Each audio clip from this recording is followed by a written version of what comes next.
All right. Let me send out the Discord massage. I should have had it opened already. My bad.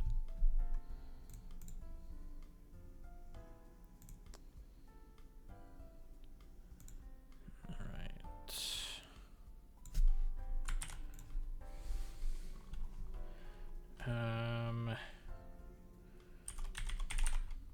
Making a chatbot. You know what? Yeah, that'd be fine. Okay. Throw that over there. Throw this over here. Increase the size of the text so people can actually read what I'm doing. I think that's fine. Let me close that, throw that into performance. You can be lined out, you can be lined out. Okay. I think we're good. All right. So we're gonna be working on StoneBot. And it does need a little bit of a refactor, but we're going to ignore that fact for today. And we're going to do something that may or may not be actually entertaining. We are definitely going to work on UI stuff today. Because I think a good chunk of like the back-end type stuff is pretty much done. There's still like one major thing that I got to do. And then probably a couple of little things, but we do have to make a UI for the stuff to make it easy to interact with. So let me switch over to my screen. What does that look like? I forgot how I set this up. Okay.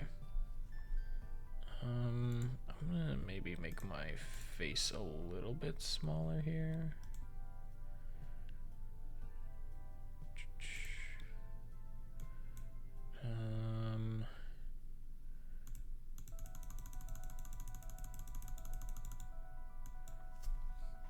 If I crop the left side of my, there we go. Okay.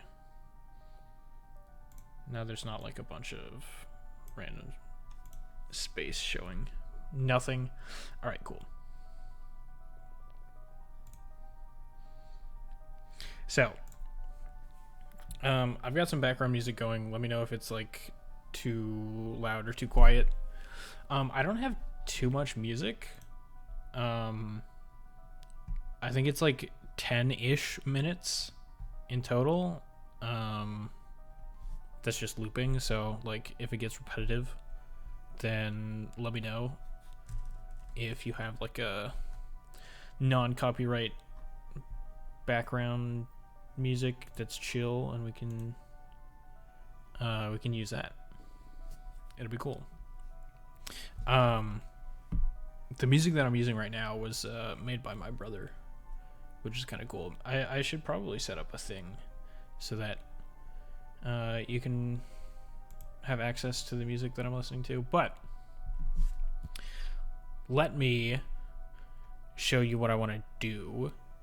So this is already in debug. You know what? Let me throw up StoneBot, the old version of StoneBot. I don't remember where it is, so I'm gonna search around for a second here.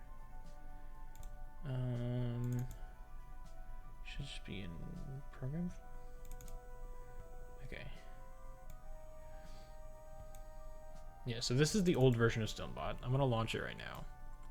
You're gonna see in the chat that it immediately pops in. You're gonna see a bunch of logs here, which is basically just setting everything up and doing whatever it needs to do.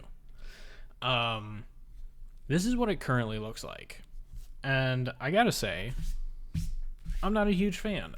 I thought it was going to be a good idea to have like all of the logs right there and ready so that, you know, if an error ever happens, then it's like, boom, you know immediately what went wrong.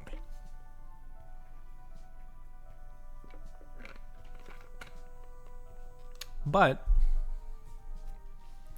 the design idea for, or like the, I guess the design for the new version is that, well, it shouldn't really fail.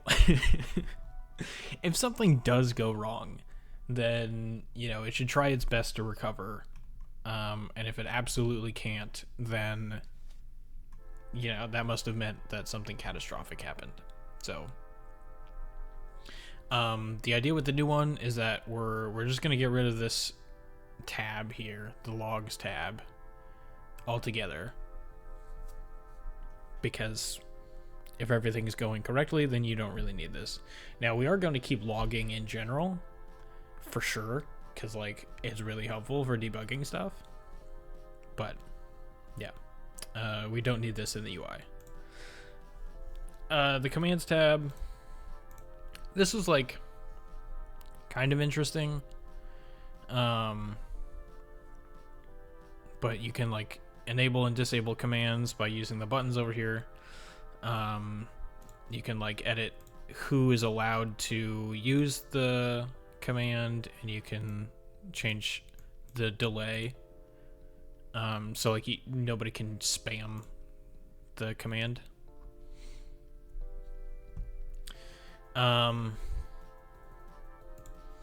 Same with messages, except these aren't like commands. These are just message patterns. So like for iHype, if your message contains literally just the letter I, then it will respond to you. Actually, let me see if I can do that. Yeah, there we go.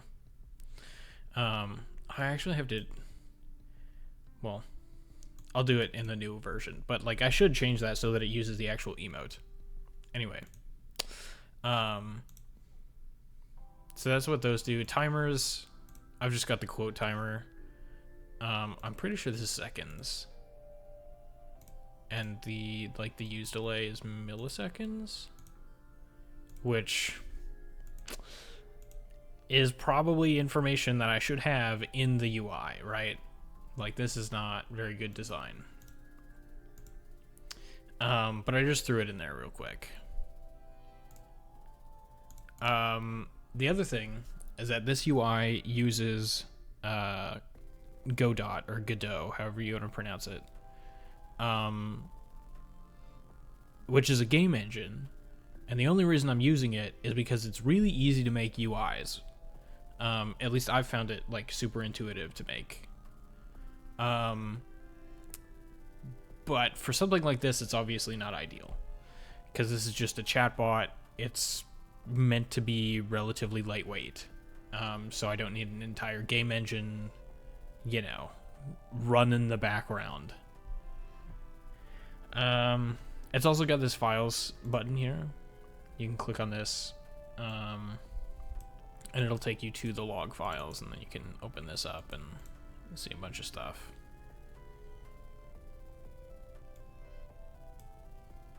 Interesting. Okay. I don't think I've seen that before, but that seems like a Godot thing. So, yeah, that shouldn't be an issue in the new version.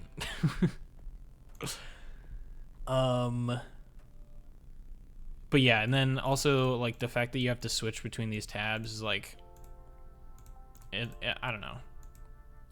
It's not bad depending on like how many of these you have set up. But I feel like it would be better to have like a search bar, and you could just search for all of your stuff, and then all of the search results would just show in one place, and you wouldn't have to switch between tabs here. So the other thing about this version is that, like I pointed out, as soon as I launched it, Stonebot connected to the chat, which is fine.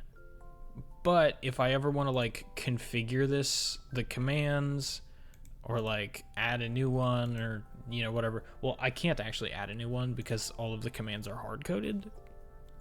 That's another thing that I address. But I lost my train of thought. Oh, connecting automatically. So I don't want it to connect automatically, so that if I want to, I can go in and configure the commands and everything else. And so that's a major thing that's changing. And I think that's everything that I wanted to go over. So I'll go ahead and close that. And the other thing that happens is that it automatically, you can see the logging off message, it automatically disconnects when you close it. Which that part is okay, but I kind of want the ability to disconnect whenever I want instead of having to shut down the application in order to get it to disconnect. So those are just a few of the major things that are changing. I think we're getting an ad though, so I might wait a couple of seconds to explain the new version. Actually, I might go blow my nose real quick. Yeah, ad break for the next minute. I'm gonna go grab some tissues because I got something in my nose. I'll be right back.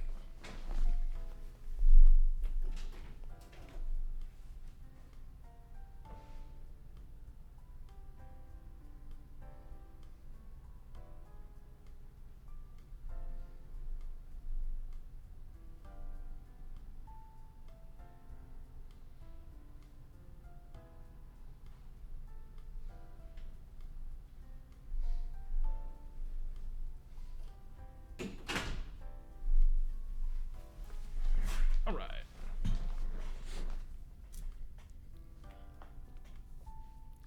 We're back. Ads are almost done.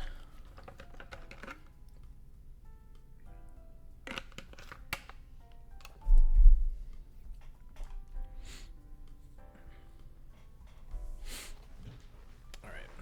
I might have to blow my nose again sometime. I think it's fine for now. All right. Now that we're back from ads. Let me show you what I'm working with right now. So I've got so the first major change is that I'm not using Godot anymore. I'm using it's all in C#.net using Avalonia. So Avalonia is like I don't know exactly the term. It's like a UI framework, but I don't know if framework is technically the right word. But I'm using that to render UI stuff. And that way you can see I can just easily write lines like margin equals 10. And then it knows what to do with that. And then I've also got it set up so that it's got these four, it's kind of hard to see, but there are four different like build modes, or what are they called? Configurations. Debug console, release, and release console. And so the console versions, I'll show you if I launch it here. It'll pop up this window. Where's my, okay, so here's the new UI, and I'll go over that in just a second. But the console configuration pops up a console, and so I keep clicking. And so all of the logs that would normally get put into a file also get printed out to this console. That way I don't have to like open up a new log file every single time I want to look at the logs. I can just see it here. Close out of that. And then debug is just debug mode, but without the console. So I can launch that. You can see no console window pops up, but Stonebot should pop up here. There it is. And obviously this is debug mode, so like it's a little bit slow. If I throw it into release,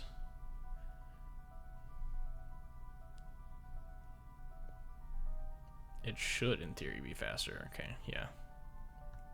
Okay. So now let's go over some of the UI components here. So my face is hiding. Why is my chat like all the way down there? Hang on. Oh, because it's like it like rises up to the thing. Okay, that's fine. So I'll move my camera here. So that I'm just hiding a button. And I'll click on that button and show you what it does. But that's all I'm hiding. So the first thing you'll notice is that there was no like connection message or disconnect message, and that's because by default Stonebot does not connect and or disconnect. And you can see there's a connect button here that I can press, and now it's connected. And then I can press it again and it'll disconnect. If you're connected and you close the application, it will also automatically disconnect you before it actually closes. So that's a cool thing. The other thing you'll notice is that there's this broadcaster and this chatter, these buttons. And so one of the main reasons why I decided to create my own chatbot instead of using, existing libraries or, existing other chatbots like Nightbot or something, is because I wanted to make a Twitch account specifically for the bot. And I wanted the bot to have its own Twitch account and use its own username. Because basically every single tool that I could find to make a chatbot, it was either you use like the company's name or like the company's bot account, right? Like Nightbot. Nightbot will just use the Nightbot account to talk in your chat. Or it would use your account, so like the broadcaster's account, which I which I didn't like because, it's not me that's saying that. It's some bot that's just using my username, which to me didn't feel right, and I didn't like that. And so I wanted to have the ability to set up my own dedicated bot account and just use that. And so these two accounts are completely configurable. So if I like click on this, so I'll get this pop-up that says, would you like to remove the cache authorization? And basically what this does is it will, actually I should explain first. So I'm going to close this. I'm going to reopen it. When I reopen it, pay attention to these two buttons. You might have already noticed it, but I just want to point it out. Let me throw it into debug. But watch out for those buttons. So you see there's the three dots, and then they turn into the usernames. That's because these values are not hard-coded. So it stores enough information to be able to automatically reconnect to whatever account you authorized. And so I can get into that in a little bit, but basically what that means is there's some cached data associated with each of these accounts so that it can automatically connect when you boot it up. And so by clicking on this, it just asks you, are you sure you want to remove that cache? And doing that will just like edit the file on your computer that stores that information. And it doesn't actually like completely disconnect the bot. So if you click on this link, it showed up on my other screen. I'll pull it over real quick.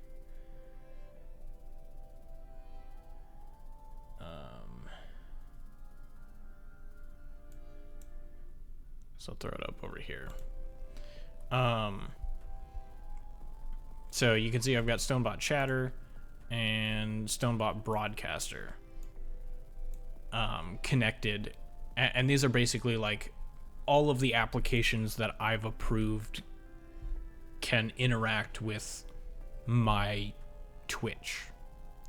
And each of them come with their different, like, what do you call it? There are different permissions.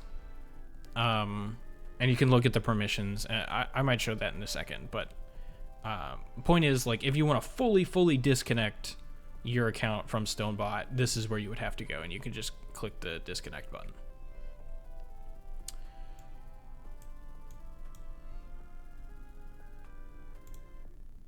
All right. So you know what?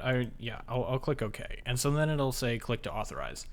So if you're in this situation where one of these two or both of them aren't authorized yet, and you try and connect, the button will light up red, telling you that you actually have to, authorize. So if you do click this button, I say please authorize in your browser, and another page showed up, which I can show over here. So here's the list of everything that I'm allowing Stonebot to do. If I just click the authorize button, it'll show me this page. Successful. I can close the tab. And then if I close it, you can see now it's got my username in the broadcaster section. And then you can just do the same process, except because it uses two different accounts, you're going to have to log in to the appropriate account. Otherwise, it'll, again, just use the same account for both. But yeah. So just make sure you log into the correct account for each of these sections. And I don't know if I've actually tested it, but I'm pretty sure it should work if you use one account for both of these. So, like, if you did want to use the same account, you know, your broadcaster account for both the broadcaster and the chatter, then you should be able to do that, no problem.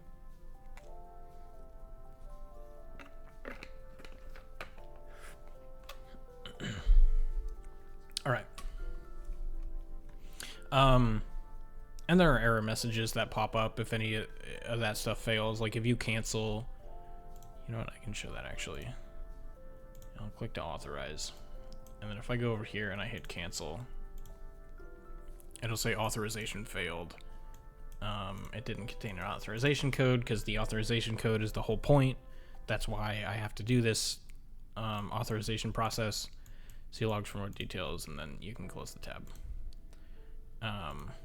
So you can see that we see the error that actually showed up. Response did not contain an authorization code. And the bot can't tell that you hit the cancel button because there's like, it doesn't test for that, and maybe it should, but it just tries to get the authorization code. And if there isn't one, like if you cancel, then it just doesn't worry about it. So let me authorize it again so it'll actually be there. There we go. You can also obviously just hit the cancel button here and it'll also cancel. It won't like close the tab. It won't close the browser tab that it gets opened because it just doesn't have access to your browser like that. But yeah, you can just cancel from there. All right. So now, also if you're connected and you do this, it'll disconnect you. Also, let me do this. Okay. All right. Last thing is the configuration tab, which is the button that I'm currently hiding behind my face cam. So if you click on that, it'll take you to this configuration page, which is brand new. This didn't exist in the previous version.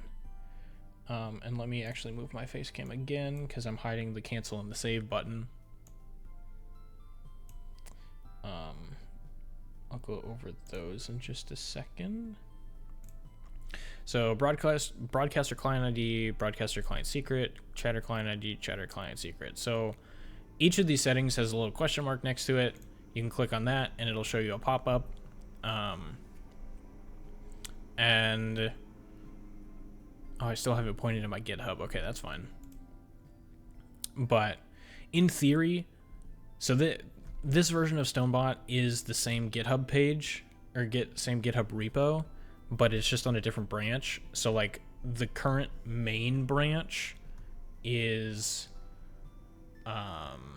still has the old README.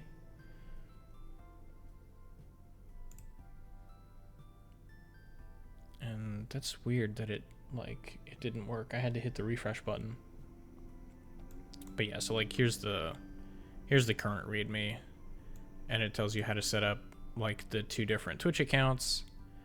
Again, this is old. You don't have to manually edit the configuration file. You can do it through the UI. Authorization again is like almost entirely automated now. Although this is like a similar process, I think. And then all of the emotes that it uses, you don't have to worry about those anymore because the commands are not hard-coded. So you can have whatever emotes you want. But I'll click on this. I'll keep it off screen here for a second because I don't remember what exactly it shows. Okay. So this will take you to your dev console, which mine looks like this. So I've got the bot chatter and the bot broadcaster. And so you can hit this register your application button. You can go through the process twice, one for a chatter, one for a broadcaster.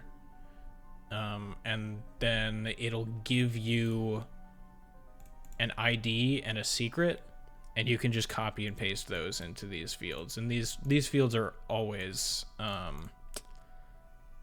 like censored, so you don't ever have to worry about accidentally showing this stuff. There's not even like sometimes with these kind of fields there's like a toggle button that you can click to show it, but I don't really see a reason to toggle it, given that you can just copy it. It should just be a copy and paste. Like there's no reason for you to manually type this in, so I don't really see a reason for you to have to show it. And then there's some more advanced stuff. So like the authorization port. So I'll hit cancel here. So like the page that it brings you, when you click the authorize button, it'll take you to like, so it'll have your authorization code in the URL, which you don't need to pay attention to that. But like this is this 27043, that's the authorization port that this is referring to. And so by default, you shouldn't have to mess with it, but like for whatever reason, if that port is busy, then you can change it to something else and still authorize. Did I? Yeah, okay, I did. Max log files. So, did I show the logs? Oops. I have not shown the logs. Okay. So if I click on this question and click on the link here, it'll actually open up my file browser. And so you can see I've got 5 log files here. Click on this one. Yeah, you can see this error code that happened earlier. And so every time that you launch Stonebot, it'll create a new log file. And so this max log files just means that if it creates an additional one, it'll delete the oldest one. And so you always have the 5 most recent log files. Connect timeout seconds. So like if you hit the connect button and it takes 5 seconds to connect, then it'll just consider it a failed attempt and it'll, throw a warning at you. Keep alive timeout seconds. This is a little bit more complicated, but when the bot is connected, it will like occasionally receive a message from Twitch. If no other, so like if your chat is really quiet and there are no messages coming in, Twitch will occasionally ping you and be like, hey, you know, I'm still here. I'm still willing to send you messages. I just haven't yet. And so it'll do it this often. It'll do it every 10 seconds. Keep alive timeout margin seconds just means that if you don't receive this keep alive message, so like if 10 seconds go by and you don't receive a keep alive message, then wait an additional 5 seconds, and if you still don't receive anything, then consider the connection dead. You know, something went wrong, the internet went out, whatever. Just do what you can to disconnect, right?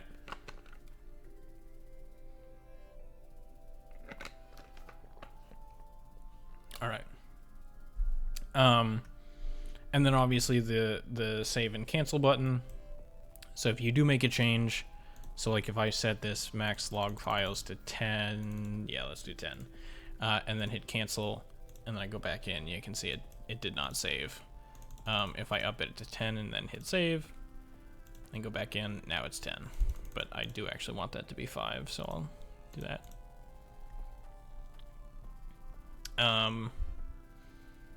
And yeah, that's about it. So if you do end up changing these values, any of these values, it will automatically like disconnect or like remove the cache authorization information that it has, because these are like these values are directly tied to the authorization.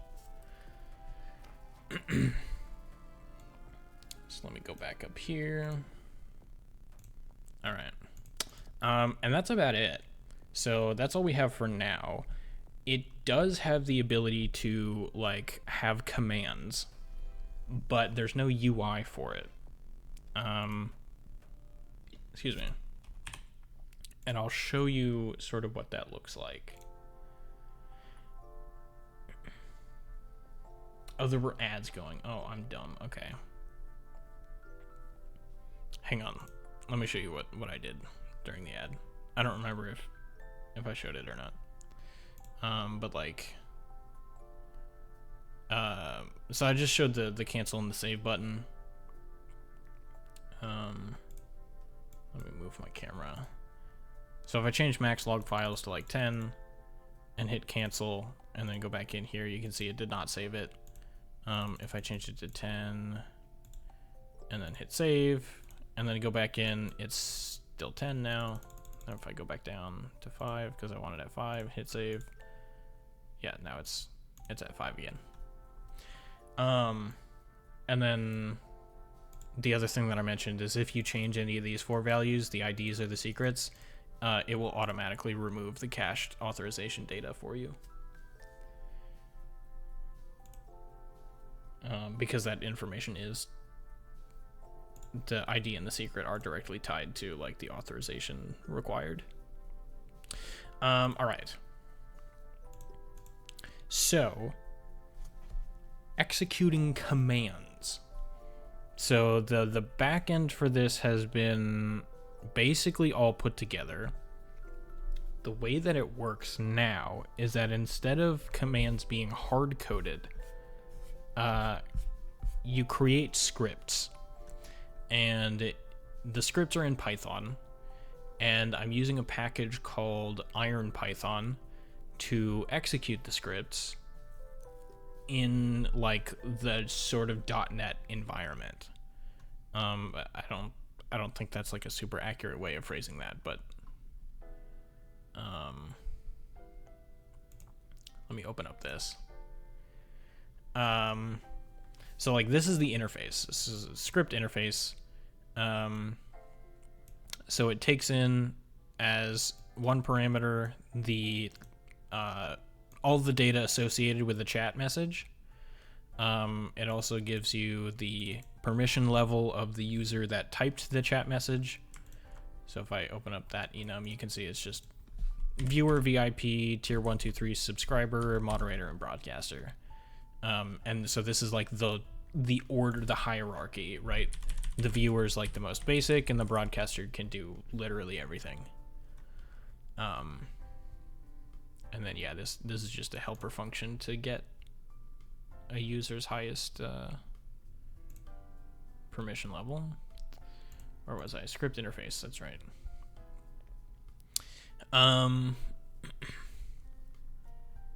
So you've got all the message data, you've got the chatter permission, and then you've got some functions that you can use in your script.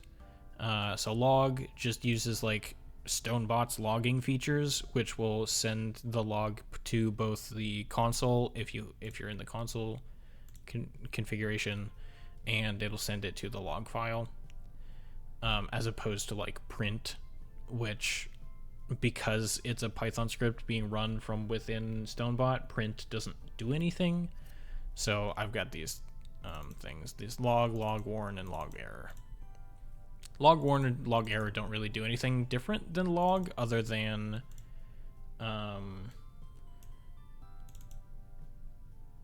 which one had, here we go. Other than like this text here, error. So it'll say info if it's just a regular log, it'll say warn if it's log warn, and it'll say error if it's log error. And that's just to make it easy to search. So if I want to find all the errors, I can just, Command F error. But obviously the log file isn't that big yet, because I've only added logs that produce like warnings or errors. So there's not a whole lot going on in the log file yet. It only gets mad when something goes wrong. It doesn't tell me anything that goes right. But yeah, and then you can send a chat message using this chat function. You can also do replies by taking in the ID of some other message, which is pretty cool. And then you've got these other functions, get, set, and delete. Okay, well, I'll go over all of them. So basically there's this system where you can save and read data between scripts. So you don't have to write information to a file. So let's take the quote system, for example. So the way that my quote system works is that a moderator can type !add quote, and then they can type out a quote.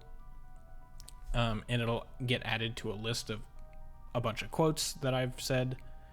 And then every so often, Stonebot will read from that list and put it in chat and be like, hey, here's a random thing that Stone said. And so this get, set, delete, all of these functions are relating to something like that. So you can basically just give it a key and a value. So it's basically just a giant dictionary. And it will assign that data. And then from a completely different script, you can read that data by just calling get. If for whatever reason you're running into performance issues, which there are very niche cases in which that would happen, you can use this set without saving function. So set by default will save data to a file on your computer. And I can actually show you real quick.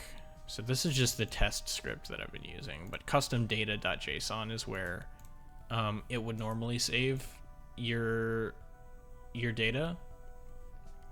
And so because it writes data to a file, that can be relatively slow. But again, it shouldn't be an issue. But just in case it is, you can set data without saving it to a file, and then later on you can save it to a file. And you can just have a little bit more control over what gets actually saved to disk. And then delete just obviously gets rid of whatever data. Delete without saving, same thing.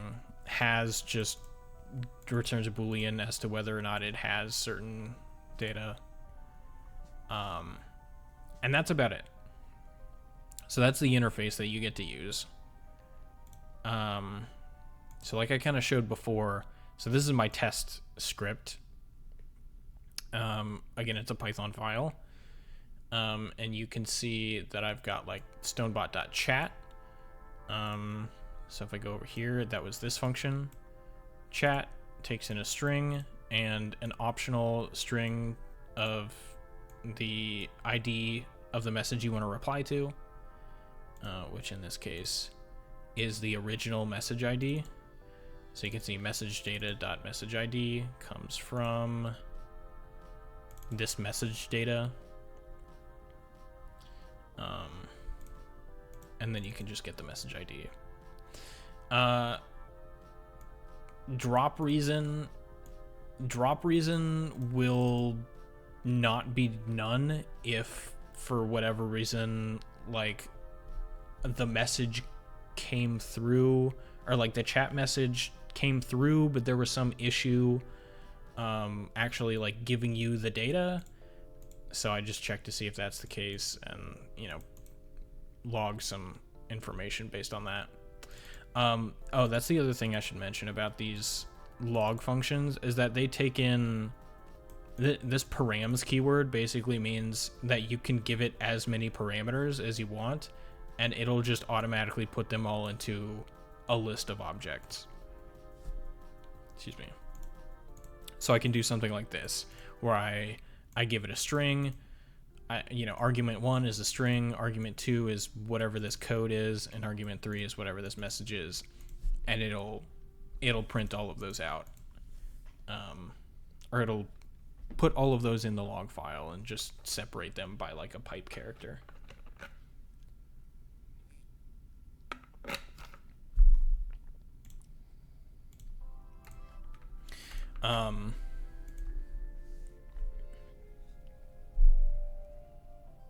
So yeah, then I log out the chatter's permission. Test data, I get something called test. Thank you. All right, I will hydrate again. Thank you for redeeming no reset run. Although I'm not doing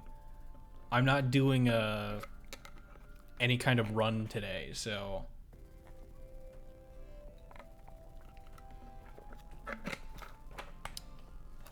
I don't know. Can I like refund your points?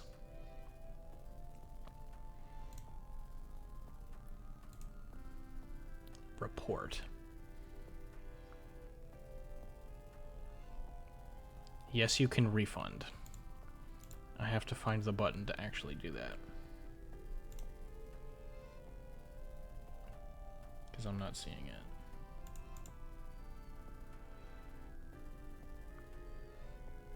Channel points reward queue.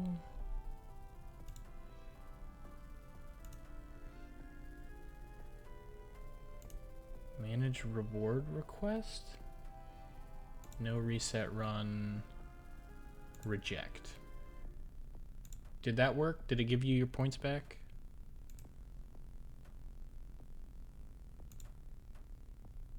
Interesting. You do test runs of Stonebot. Well, we're gonna do those anyway, so you can have your 1,000 points back. Okay, cool. It worked. All right. So I may or may not have to go back over what I've already explained for the past half an hour, but so where I left off. So we've got. You know what? I can zoom in on this actually. Probably better to do that. There we go. That's fine. So just log out the chatter's permission. So we're testing to see if this like test object exists in the data. If it does, we log it out. Then we set the value to hello world. And again, this is just like literally whatever you want. So in the interface over here, this set takes in a string as a key and just like anything as a value. So this could be a string, it could be another object, it could be an array, whatever. And then it gets it back out and logs it, and then it deletes it, tries to get it, and logs it. So if I go ahead and hit the run button, I should be able to type into chat !test. Oh, I actually have to hit the connect button. Hang on. Just let me do that. Let me try that again. There we go. So now we get StoneBot. So the old StoneBot is the one with the quotes. The new version of StoneBot does not have the quote stuff set up yet. So the old version of StoneBot is not running, because it may or may not get weird if both of them are running at the same time. So I just only have the new one. But you can see it responded to me with hello world, which we can see is this line right here. So we just send a chat message containing the message hello world, and we are responding to whatever message had initially prompted the command. I do have it set up so that it is it only allows me to use the command, and that is entirely configurable through this file, which I'm going to change so that you can actually mess with it from within the UI. But if I close out of this, I can change this to a 5. Let me save that and then relaunch it. This is the another thing, is that I want to be able to not have to like relaunch the program, but that's like for a future thing. So now let me connect. Okay, now try doing it. Because you're a moderator, it should let you.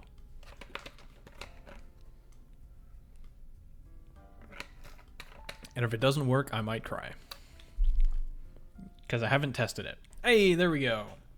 Nice. Yeah, it doesn't check anything after the command. I think it splits it by white space, if I remember correctly. Hang on, let me stop it real quick.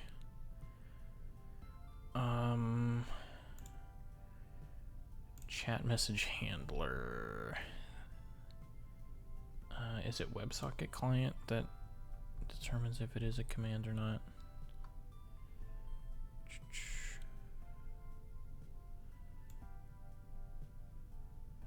So this is the notification, handle chat message.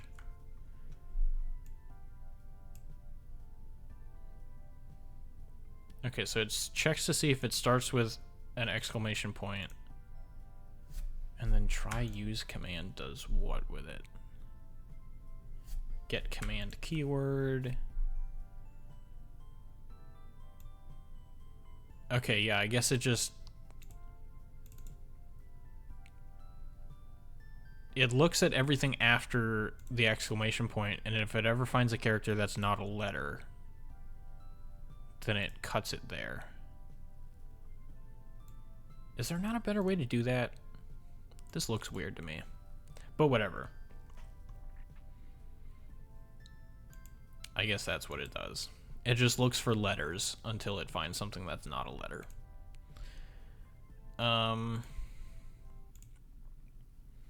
And then the other feature that I added, you might notice, it's not running currently, so you can't actually do anything. But yeah, it did correctly clock that you're a moderator. There was no test data to start out with, then there was, and then there wasn't, which we can see because custom data starts out as empty. So when it does this log, it should be empty, and then it sets it to hello world, and then it should print hello world, and then it deletes it, and then it prints it again. So we can see that shows up properly. There was initially nothing, then it got set to hello world, and then it got deleted. And that happened twice. So cool. looks like everything's working. So you might notice that the other thing I set up are aliases. So if I run this again, in addition to, oops, oh, come on, connect, there we go. In addition to being able to type !test, you should also be able to type !debug, and it should do exactly the same thing. Which I think is pretty cool, because then you can have, yeah, there you go. And then if we look at the logs, yeah, same thing here.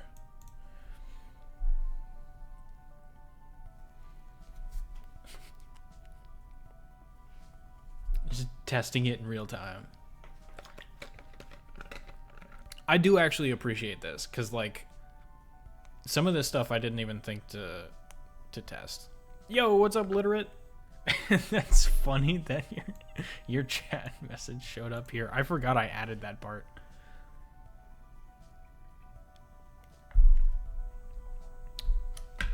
We are testing the chatbot.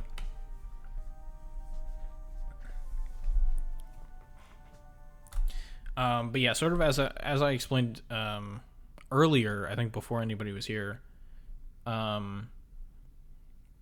I've got 4 different configurations set up. I've got a debug console, a release, and a release console. So like, if you want the logs to be printed out to the console, you can do that. Otherwise, they're all going to show up inside of this file. But if opening up a file is annoying, then it'll just print out to the console. Debug, Literate GD, debug, yo, what's up, Literate? Yeah, pretty cool. Excuse me. Oh, I guess it does not consider that. No, it does. It does consider that to be a letter, because if that was not a letter, it would have responded to you. Interesting.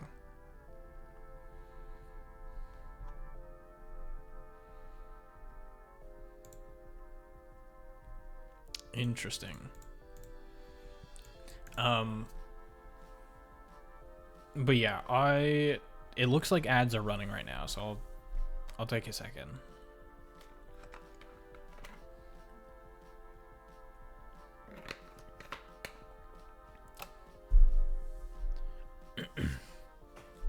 But how's it going? This may or may not be an entertaining stream, but I thought it'd be cool to just explain everything that I'm working on at the very least.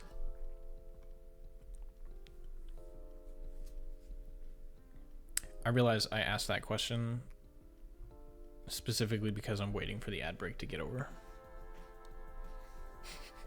So it might not have come through. But alright. Twitch is telling me that you're back, so I will believe that. But yeah, so we've got aliases now. So instead of just having like !Discord, I can have like !DC, and then it'll do exactly the same thing as !Discord would do, right? So I don't have to like code up a bunch of different, I don't have to make a bunch of different scripts that all do the same thing. I can just say that a command has certain aliases, and then you can use a bunch of different keywords all to do the same thing. And then obviously you can set whether or not it's enabled, the permission level. So 6. So I showed these earlier, I think. Let me actually close this. What if cooldown is negative? Let me show you what I was doing real quick. And then I'll answer that. So 6 is broadcaster, moderator, tier 3 sub, 2, 1, VIP, and viewer. So that's like the order in which you're allowed to do certain things. So anything that a viewer can do, everybody can view. Anything that a moderator can do, only a moderator and the broadcaster are allowed to do. So it's like anything if you set the permission level to like tier 1 sub, then everybody that's tier 1 sub and above can also do that thing. I considered setting like very specific permissions so that you could be like only tier 1 subscribers and tier 3 subscribers can use a thing. But like, nah. You know? I don't really feel like that seems like a bit much. So what if the cooldown is negative? That's a good question because I don't think that I do anything special in that case. Cooldown milliseconds, because I'm pretty sure the way that I do it, yeah. So I just calculate the last time that it procced.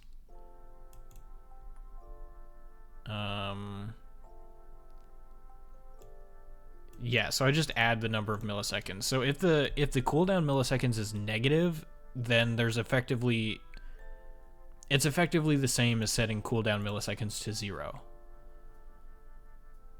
Because then you'll just always be able to do whatever. I think Stone Bot is more appropriate of a name with a capital B. Maybe. I kind of prefer the lowercase bot. But yeah, when I create the UI stuff, so like, actually I've got a mock-up that I can show you, but you can see a lot of the space is empty, because I haven't added that UI, but I'm planning on adding it so that in the UI you can't enter a negative number. Obviously, if you really wanted to, you could just open up this file and manually put in here whatever you want. But like, if you're gonna go opening up files and manually editing configurations, then that it's your own fault if something bad happens, you know?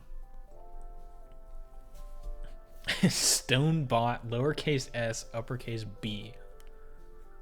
Genius. But yeah, so currently the way that the commands work is it just looks in this command manager file for all of this stuff, and it'll look in a particular folder. So like, when you first run StoneBot, it'll automatically create this folder in your app data directory, where it'll store everything. Cache.json is where it stores like stuff to authorize you.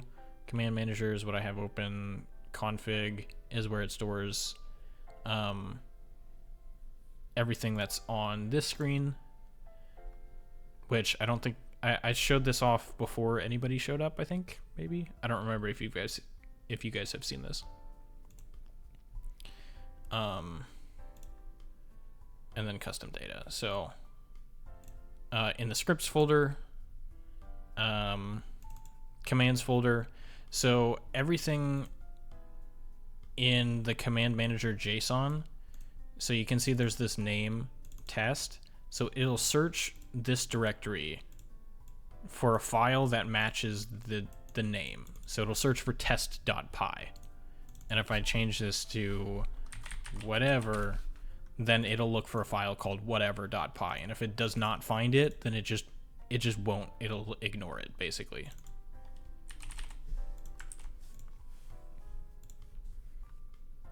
So that's how that works. Obviously in the UI, I'm gonna have a button where you can add a command, and then it's gonna automatically edit this file and add your test, or not your test, but add your new script. That way you don't have to worry about like manually adding the thing to this file and also creating a script that matches the name, yada yada. That'll all be editable in the UI. I really want to make a new logo for StoneBot, but also I don't even know what design choices are intentional, so I can't as easily iterate on it. So yeah, this is just something that I made real quick. It's based on the Twitch logo, obviously, with the message box. Actually, I should have the file. let me close out of this. I might be able to show it in a larger view. Logo, is it gonna like, oh, interesting. I didn't even know you could do this, but yeah, there we go. But yeah, like this is my version of the orange, where it's like that, what is it, FF6900, I think is the color for it.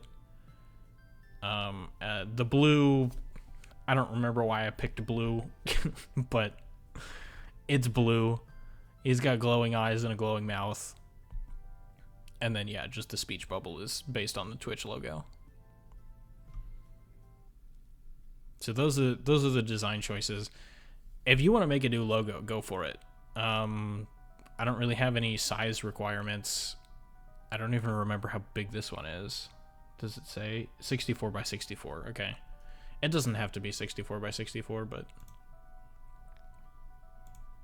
yeah.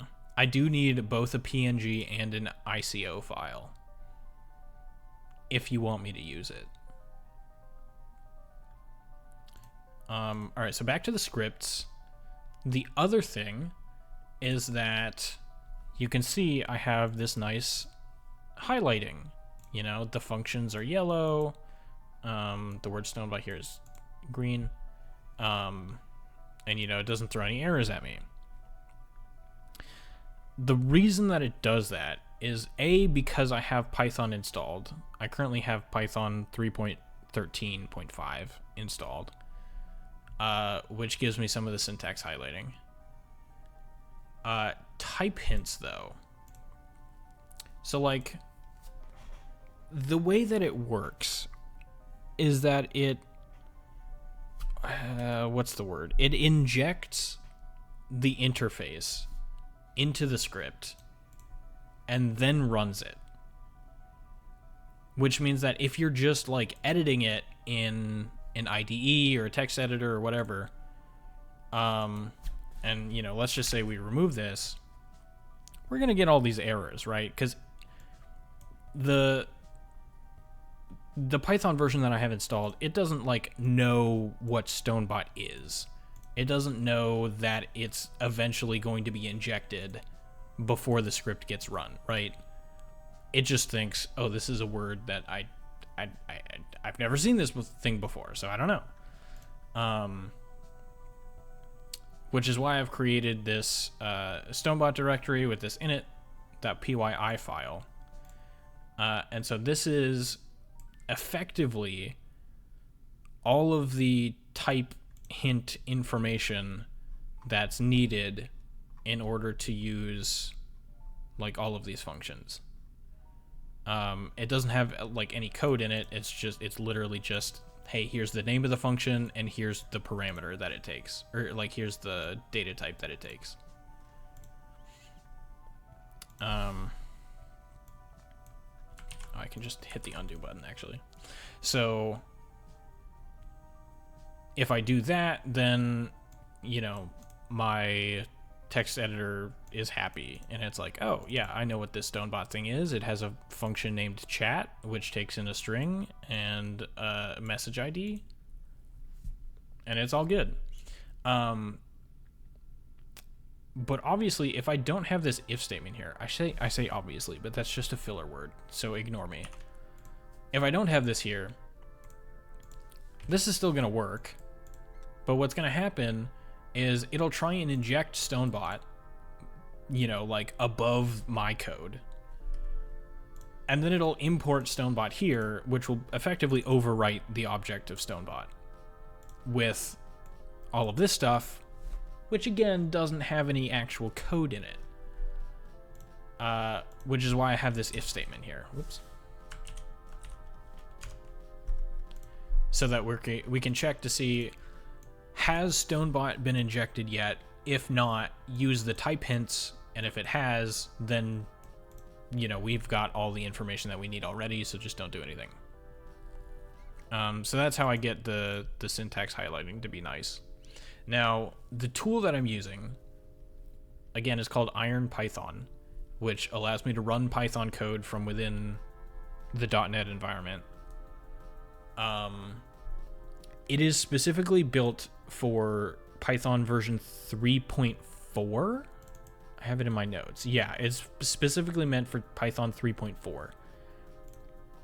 So, like, technically, there might be features in Python 3.13 that aren't in Python 3.4 that I just, they would normally be compatible with my syntax highlighting, but they wouldn't actually work if I tried running the script from Stonebot. But I feel like that's just a trade-off that kind of has to be had. I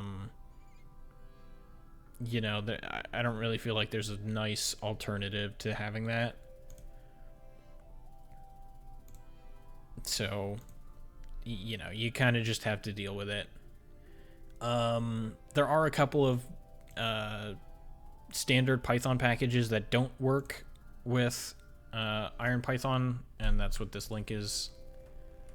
And I'll put a bunch of this information in the README file so that anybody that wants to use this has this information. But yeah, some of these packages are not supported. If your script, so this script here, if your script causes a Stack Overflow exception, Stonebot will also crash, because there's not really a good way of like knowing that there's a Stack Overflow exception. It just kind of happens, there might be a way to like predict whether or not the stack is getting too big, but I feel like, I don't know, I may or may not implement a catch for that. But like, if your script does throw an exception, it should be caught by Stonebot, unless specifically it's a Stack Overflow exception, in which case you can't really add to the stack at that point, so there's not really much you can do about it. It just crashes. But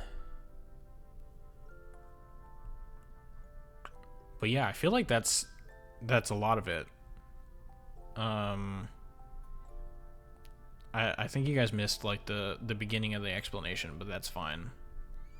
I can answer questions as we go, but the thing that I want to work on is the UI. This part, this giant empty space. Because this is where we're going to put all of the buttons and stuff to actually like configure the commands. And let me pull up the mock. Is this just going to show the code? Yeah, it's just going to show the code. Okay, let me actually like File Explorer, resources. I'm blind. There it is. So this is the basic idea of what I want it to look like, and it's like a very rough draft, right? So you can see we've got this is where the logo is supposed to be. We've got the connect button up here. We've got the settings button over here. And then we've got a bunch of these cards. And so this is different from the quote-unquote current version of Stonebot, because previously these were just in a giant vertical list and you had to click on them in order to get any additional information. But what I want to do is just have these cards that have basically all the information just listed out here, so that you don't have to expand and collapse list elements. It's just all right here. I don't know that I want to implement like different tabs. I kind of feel like I just want everything all in one place, maybe separated by, some text. So like, instead of having the word links here, I could have the word commands and then have all of the commands, and then you could scroll down and then the word messages and have all the messages. I don't know yet. I'm just going to worry about the commands for now. and then we can worry about the rest of this stuff later. The search bar, I kind of want to put in like the header, because there's a bunch of empty space here. I don't really like the idea of it like being below the header. But yeah, basically what this is going to do is you can type in a word and then it'll search the name, any aliases, this category thing, the category thing I don't think I'm going to move forward with, but it was kind of an interesting idea. But yeah, it'll just filter and sort these cards based on what you type, which I think it'll be cool. Add quote, it just crashes. I know this won't work. I know that quoting Stonebot isn't here. Okay.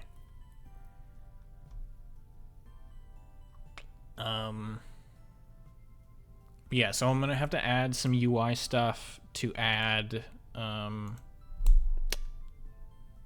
aliases. I also kind of want to add the ability to rename a command. Use delay, I'm now calling cooldown. But yeah, this is the basic idea. So, this interaction grid is like that UI, that giant UI space that I want to fill. So we got to figure out what to put here. And I feel like the obvious answer is to make a new class specifically for those individual cards, and then we can just arrange those cards in a grid. So I kind of want to do that. So now, if I remember correctly, there should be like a command manager. There is. Try use command save, get command keyword. Yeah, there's just this list of commands here. It's currently private, and I have not added any functions to search this list. But like, I'm gonna have to read from it and add to it at some point. So we're gonna make it public.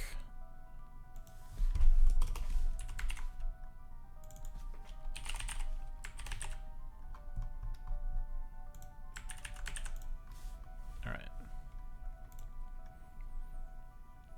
And then this interaction grid. So in it is called when the application first starts. So if I open up app here, on startup, we've got command manager in it. Yeah. This code is a little bit weird, but I kind of want to, I feel like I should refactor this at some point, but you know. That's a task for Future Stone. You absolutely destroyed the hydrate redeem. There's only so much water I can drink in a single stream, alright? Yo, what's up, Ren? How's it going?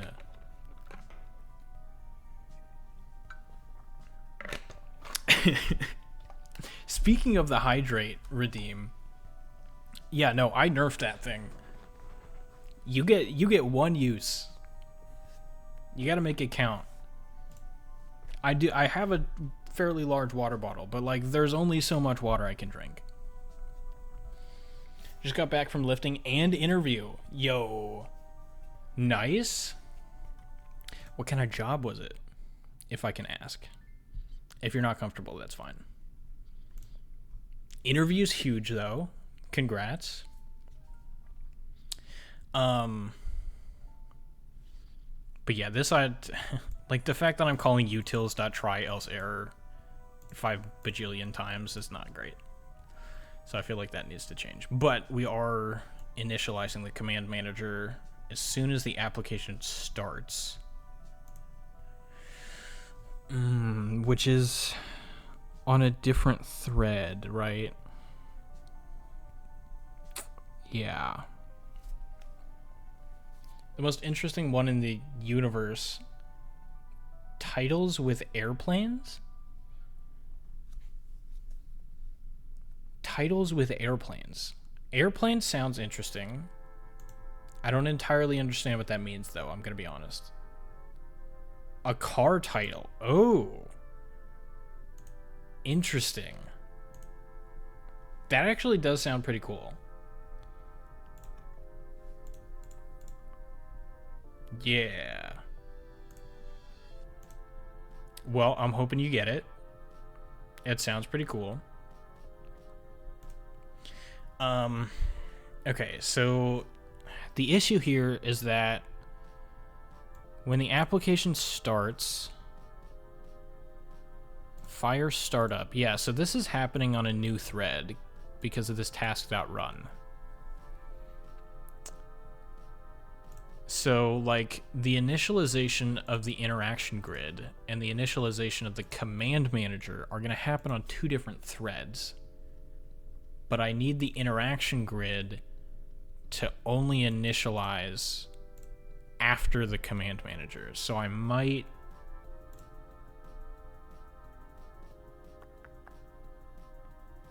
I'm not entirely sure how to deal with that, to be honest. More interesting than tax specialist, that's for sure. Was that another option? Was that also something you were going for? Yeah, I feel like... I don't know. I feel like being knowledgeable about taxes is cool, but, like, actually doing them... whole different thing. That was my previous employment. Gotcha. Yeah, would say that's an improvement in terms of interest. I feel like I've solved this problem before of having things run on two different threads.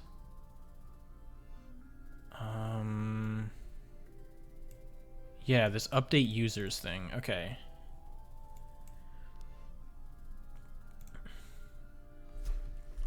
So if I have a function...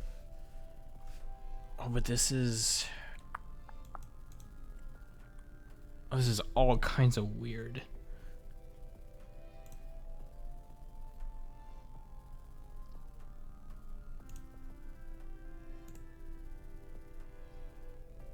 Hang on, where am I using this interaction grid? I'm creating it somewhere, right?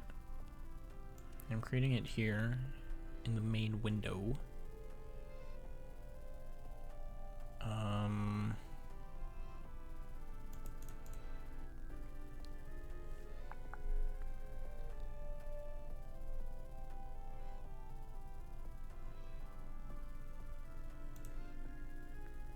I should have been better prepared for this. Just immediately face planted to a roadblock. Of course, I haven't looked at this code in a really long time, so I have excuses. It's fine. Okay, so I'm creating an interaction grid here. Where did I have... Okay, so I have this. So this dispatcher UI thread invoke basically means that whatever code I put here is going to be executed on the UI thread. So let me show you what I mean. So pay attention to like the top of the screen, sort of near the left half, where the user buttons are located. As soon as I fix this error. Hang on.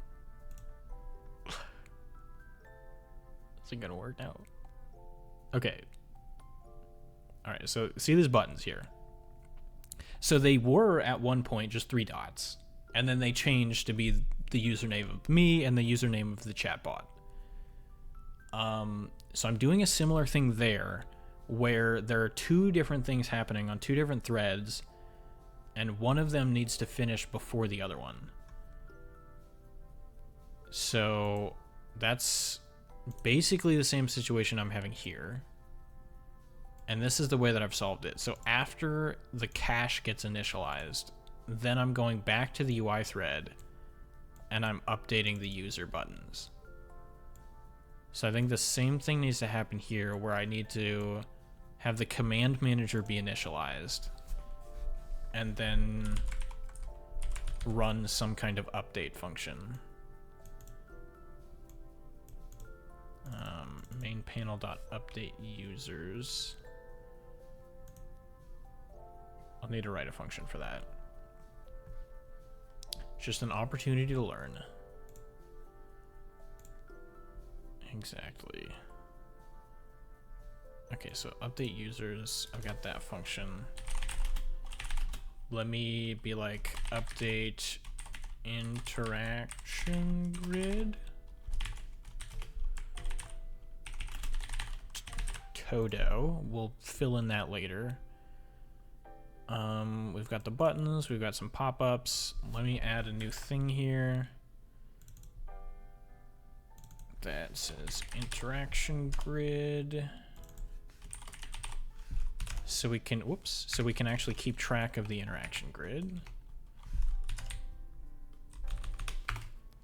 Please make it capital.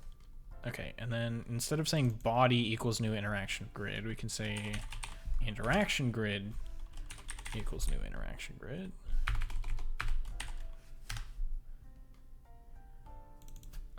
And then here we can pass that. Actually, get main grid. Yes, expand that, please. Do we need to give it a body? Yeah, okay. That's fine. Okay, so now we're keeping track of the interaction grid. And we need to update it at some point. This is once again the only way to use crayons, so I shall now only send highlighted messages. Oh, we gotta hydrate, okay.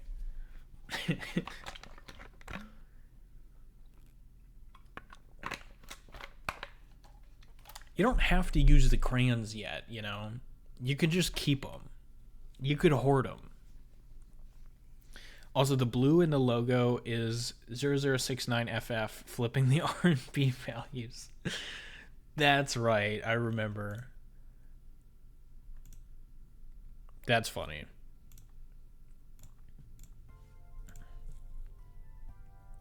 Also, I said this earlier, but I don't think anybody was here yet. So, the background music that I'm using right now was made by my brother. And there's like there's 6 songs. But they only total like 10 minutes. So if you have any like copyright free music that I can throw into that playlist, that'd be banging. All right. So main panel, update interaction grid. There we go. So now that should solve our thread problems. So we can initialize the interaction grid with some UI stuff. And then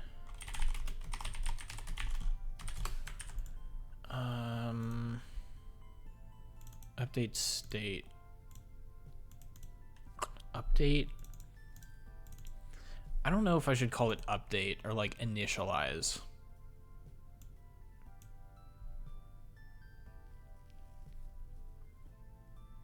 Update's probably fine. Yeah, it's probably fine. So then I can just say interaction grid update. And then it's gonna get mad at me because it's not a one-liner. Okay. So we can do this now.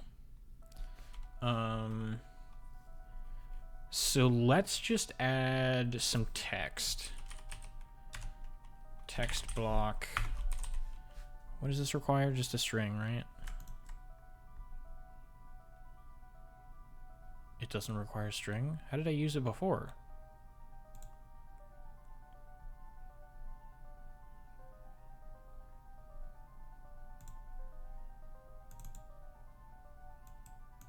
Content text. Okay. There's a thing. So what is it? Children? Shit. Stupid auto. Is it children? Yeah, it is children. Okay. Am I allowed to add something? As text block. Let me just see if this works. It might crash on me. Or throw an error or something. Never mind. It was perfectly fine. Okay. Actually, let me make sure that this actually like works.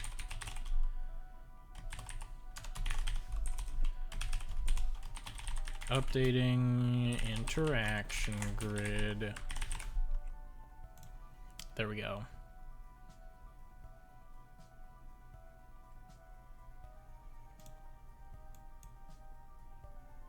Oh, it did. Okay, nice. Okay, so this is running. Let's add some text to this, maybe. Hello, world. I know I don't need the this dot, but I'm keeping it there for now. Oh, there's the hello world. Okay. We have successfully rendered a UI component. You may now PogChamp. Okay. So we can get rid of this. I really don't like the fact that it has to wait. Right? Because we're doing everything sequentially. So we're trying to initialize the cache. And then we're updating those username buttons. We're initializing custom data, custom manager, and then we're doing this. Because, like, the cache, like custom data and custom data and command manager don't need to wait until after the cache is initialized to initialize themselves. So I can do some of this in parallel. Thank you for the PogChamps. We showed text. Let's go. There's words on the screen. Anyway. We can throw Toto in there. Toto. Parallelize.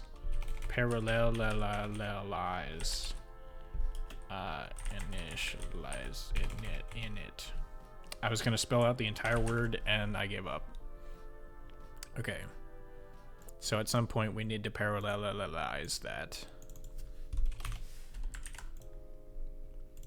Okay, so we can't just add a child. Who knew? Making a child was so easy. Why is it getting mad at me? Oh, because it's a one-liner. Okay, so then here is where we can read the, whatchamacallit, the command list, the list of commands. So we can go command manager dot commands. Actually, I should make that uppercase now that it's a public thing. There we go. Keep consistent naming schemes. And then we basically just need to loop through all of these. Actually, let's grab it, please.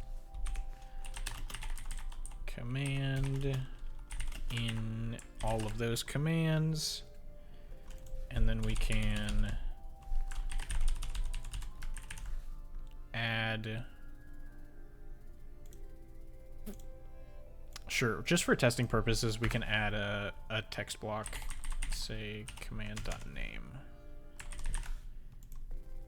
I only have one command in there for now. I love words. Wahoo! There's words on the screen is definitely getting ad quoted. You know what? Here, let me fire up the old version of Stonebot So you can add those real quick.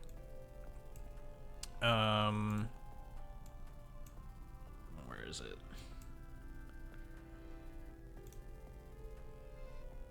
No, where is it? I had it before. There you go. All right. Go ahead, have at it. This is old Stonebot. I showed this off earlier, but this is the old version.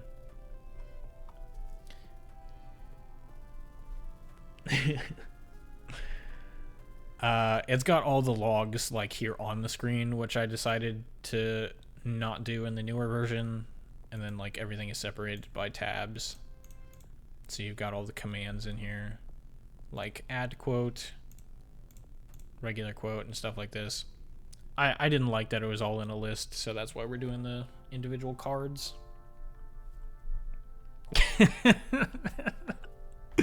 I didn't realize we were up to quote 69.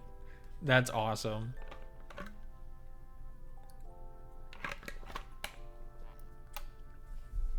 Dang, that's a lot of quotes. It shouldn't be too hard to copy them over to the new version. But all right. Did you quote everything that you wanted to quote? Because I'm about to close it.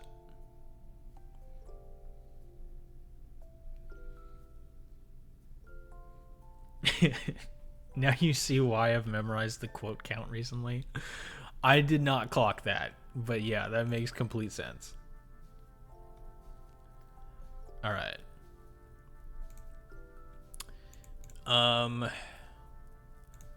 Well, we were just adding text.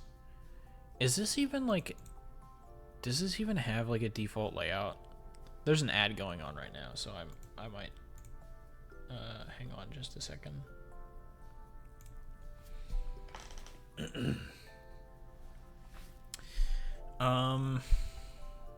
Actually, while that's going, let me add a new command here. Bam. Bam. Let's call it second. Doesn't need any aliases. You can do that, and then that. It shouldn't have any issues, right? Like, excuse me. Oh. I renamed the word commands so that it has a capital letter, and now it's getting mad at me in all the places that I had it a lowercase. Okay, that should be everything though.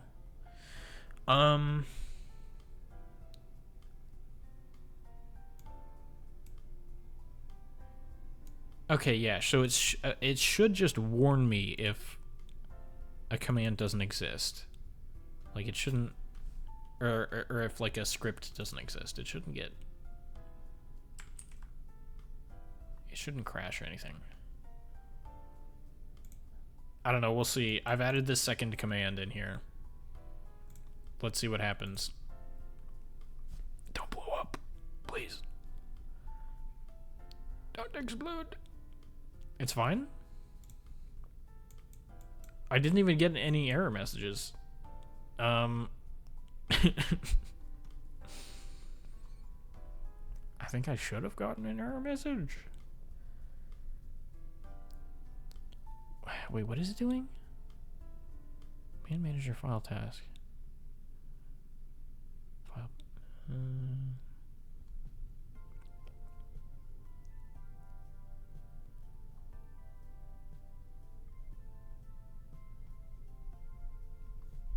When does it actually read the file? Does it do that in the constructor?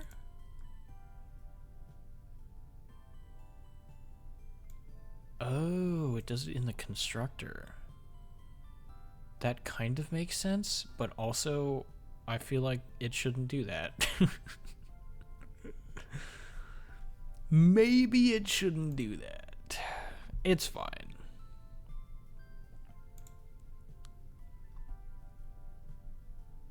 Yeah, that's fine. Okay. Point is, I added a second command, and boom, now it's got both the test command and the second command. Easy. Yeah, so we're just looping through all the commands, and we're adding a child with the text block for each of the commands.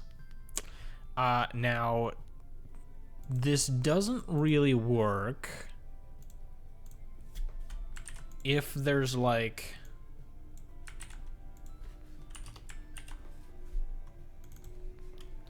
a kinda long. Hang on, is that? I'm pretty sure it has to be one thing. A kinda long name for a command that may or may not take up a lot of room in the UI, but hopefully it is fine and does not cause any issues whatsoever. Okay. Now let's see what happens when it tries to render that.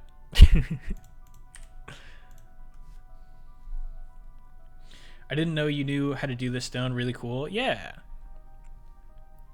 Oh, it didn't even I typed out all that and it didn't even go off screen. That was the whole point of this. I was trying to get it to go off screen. Okay, hang on. I gotta make a new command. Give me a second. When did you learn to code a bot?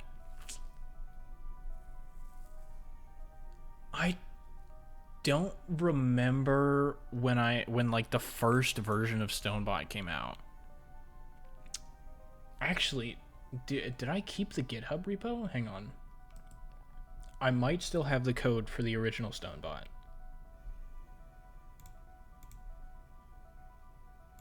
Hang on. What just happened to my Chrome tab? Okay. So here's the current version of StoneBot.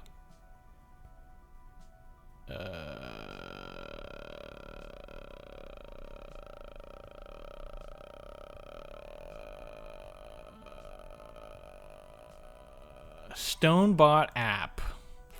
Is this it? It's JavaScript 3 years ago. I think this might be it. TMI events, Twitch. This looks like it's it. Yeah, so there you go. 3 years ago. 928 years ago. Yeah, you know, I'm like 1,000 years old, basically. I am a stone, after all. No way, it's Slime Hero. Wow, yeah. You remember that? That tragedy? I worked on it for what, like an hour? API.js. What was this? Mongoose? Oh, that's right. I tried to use like an actual database. That was a fun time. But yeah. So I started 3 years ago. And I've made quite a few improvements. I obviously I have not been working on it like consistently during those 3 years, but yeah, the very first version was about 3 years ago. That's so short for a stone. Yeah, I know, I'm pretty young, huh? Only 1,000 years old. Okay. So let's make that one. But a second time. Okay, so now we have 2 commands that both take up a lot of screen space. Let's see what happens. Practically a baby.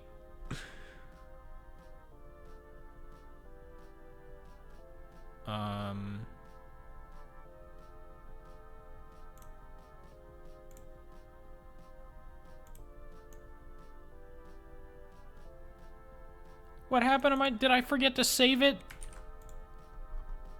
I forgot to hit the save button. Oh wait, no. Okay. It automatically resaves the file when I close it, so I have to close it first and then make my edits. Okay. Sorry. I forgot. Okay, this one. But a second time. I'm really having to fight my habit. Not habit, but like my muscle memory of pressing the space bar every time I type a letter.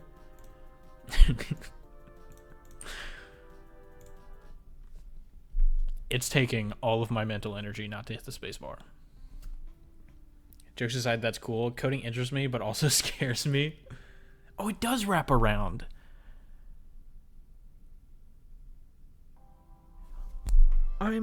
Of course it wraps around. Of course it does.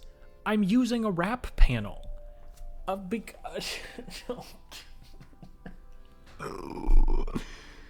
I was expecting it to go off screen, and it... Okay. Of course. Yeah, sure. No, but see, there's fun parts of coding. You know, you can forget that something works properly, and then that's a nice surprise.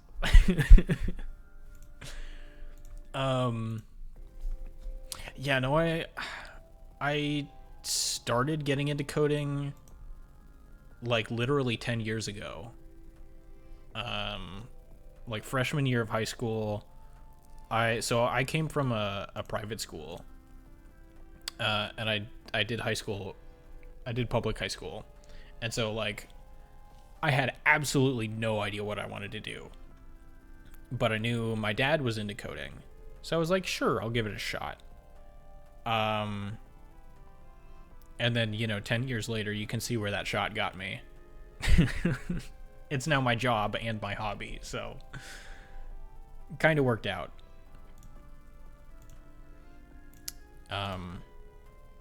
But yeah, the bot I didn't start until a couple years ago. And it was like, it wasn't great. It was kind of bad. I made it specifically for Twitch using some code that some other people had written, but I didn't really like it, and so I wanted to make my own bot with like a bunch of my own features and stuff. And actually, initially, I wanted to make a bot for YouTube, but YouTube is stupid. YouTube is really dumb when it comes to making bots. You better prepare yourself, because I'm about to go on a rant. Coding is pretty much just carefully crafting a conversation with your computer, but in a slightly different language. Feels okay, man. Yeah, exactly. And sometimes the best way to win the conversation is via fear tactics. Yeah. You speak an ancient language. God bless your service. Yeah, we can... Locked in for rant. I mean, we could go lower level. What happened to my stream quality? What just...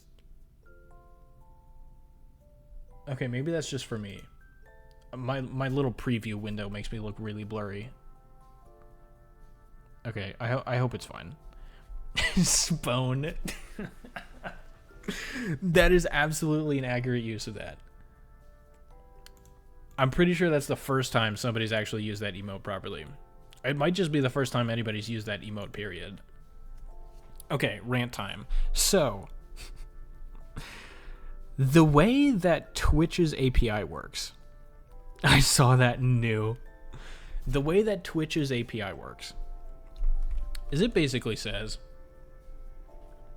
okay, assuming you have all the authorization data and everything, so you're like, the user has authorized Twitch to connect, you're all good to go, you've got all the permission that you need.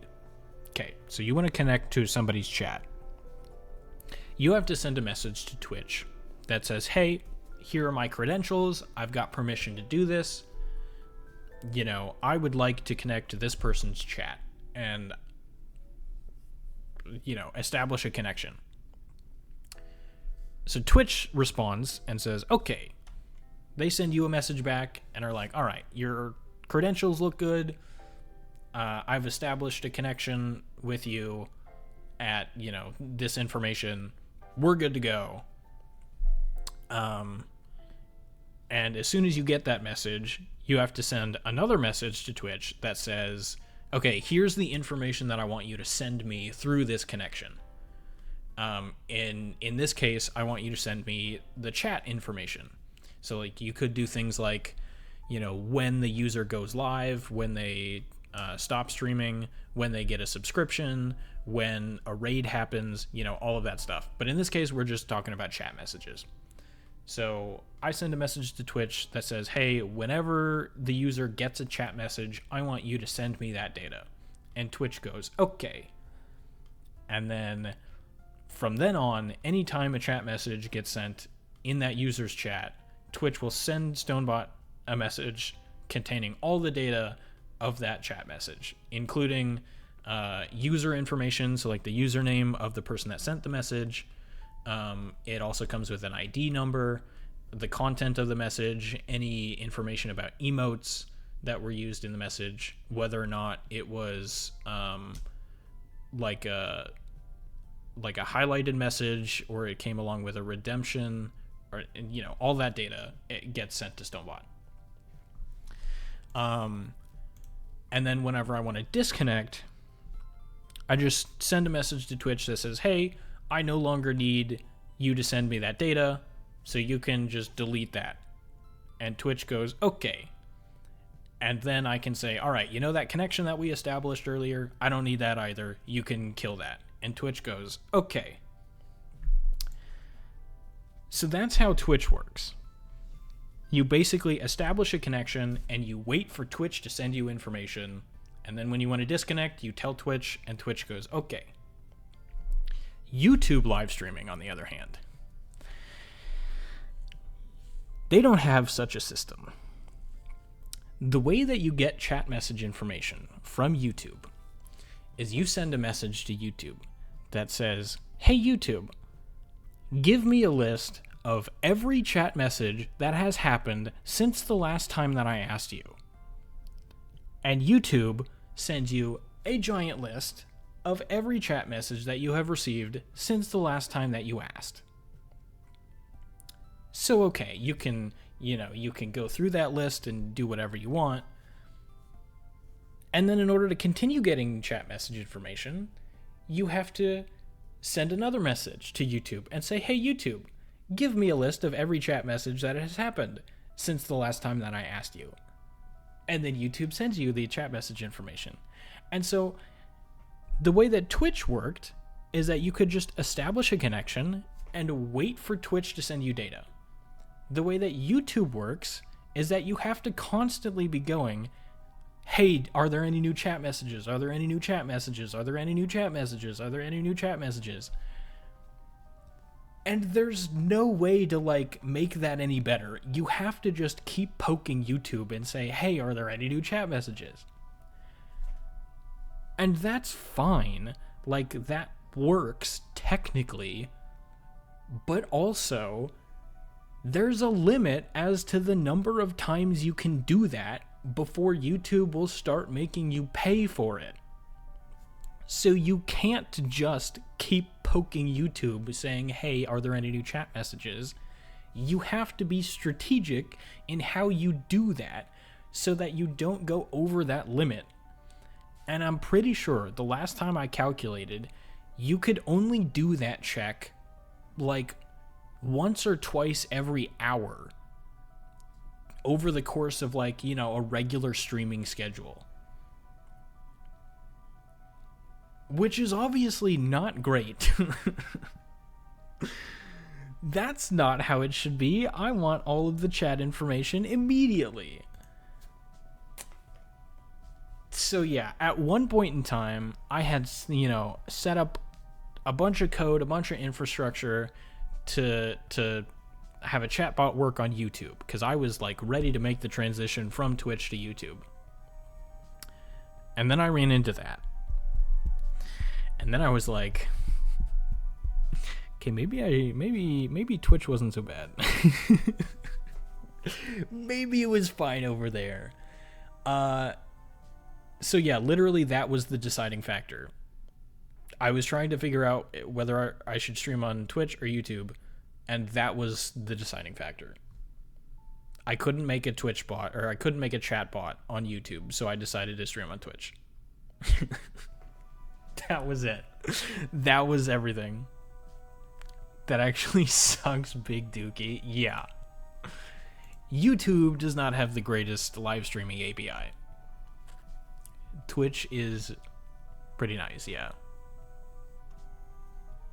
Okay, rant over. Sorry, I just...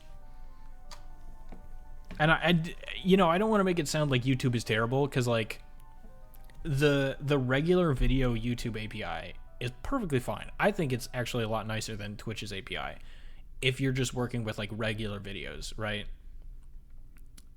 Like, if you have made a video and you want to create your own application that automatically uploads it and adds tags and a description and titles it and whatever, that part of the API is perfectly fine. It's actually pretty enjoyable to use. The live streaming API is terrible. Would not recommend. Don't apologize, that sucks. I mean, like, I gotta give credit where credit's due, I can't just be down all the time. I gotta be positive occasionally. Anyway, what was I doing? Coding something? We were trying to do something, right? We're getting text to appear on the screen. So... yeah, so I need to create a new thing here. New item. Let's call it...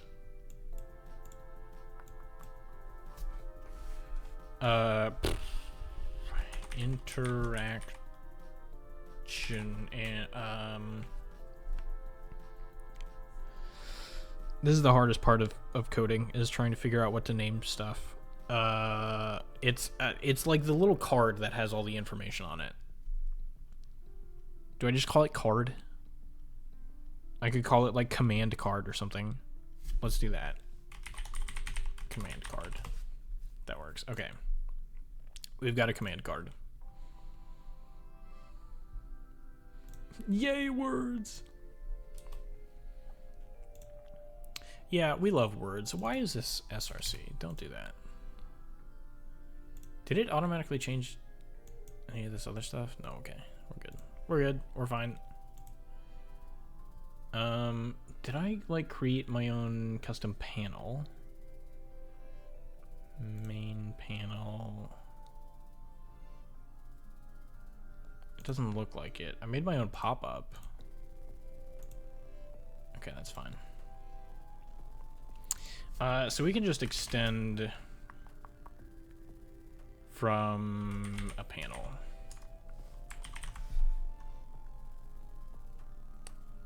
Maybe I should extend from a different panel, actually. What does this one extend from? This one just extends from panel. Okay, so we're fine. So let's make a constructor here that can take in a command, and we can be like, we're gonna have to establish a grid, right? For now, I think we'll just, can I do the same thing? Children.add new text block with the text. What? Don't do that. I don't know what you just did, but don't. Text equals command.name. Okay, so this should be like relatively close to what we had before. Let me go back into the interaction grid. And so instead of just adding a text block straight up, we'll add a new command card and we'll give it the command. Whoops. Let me spell correctly. All right, now what happens?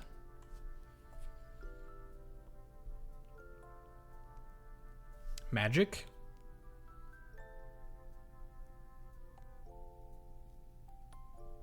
Nothing. That, okay. I gotta go for a bit. Don't take over the world while I'm gone. All right, have a good one. Thanks for stopping by. Appreciate you. Debug my pet bugs.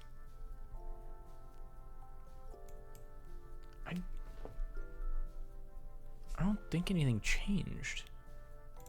Oh, hang on. If I set the background, command card. If I say background equals red, color.red, red. There we go. Is stuff gonna... Ugh. What is this? Be safe, warrior.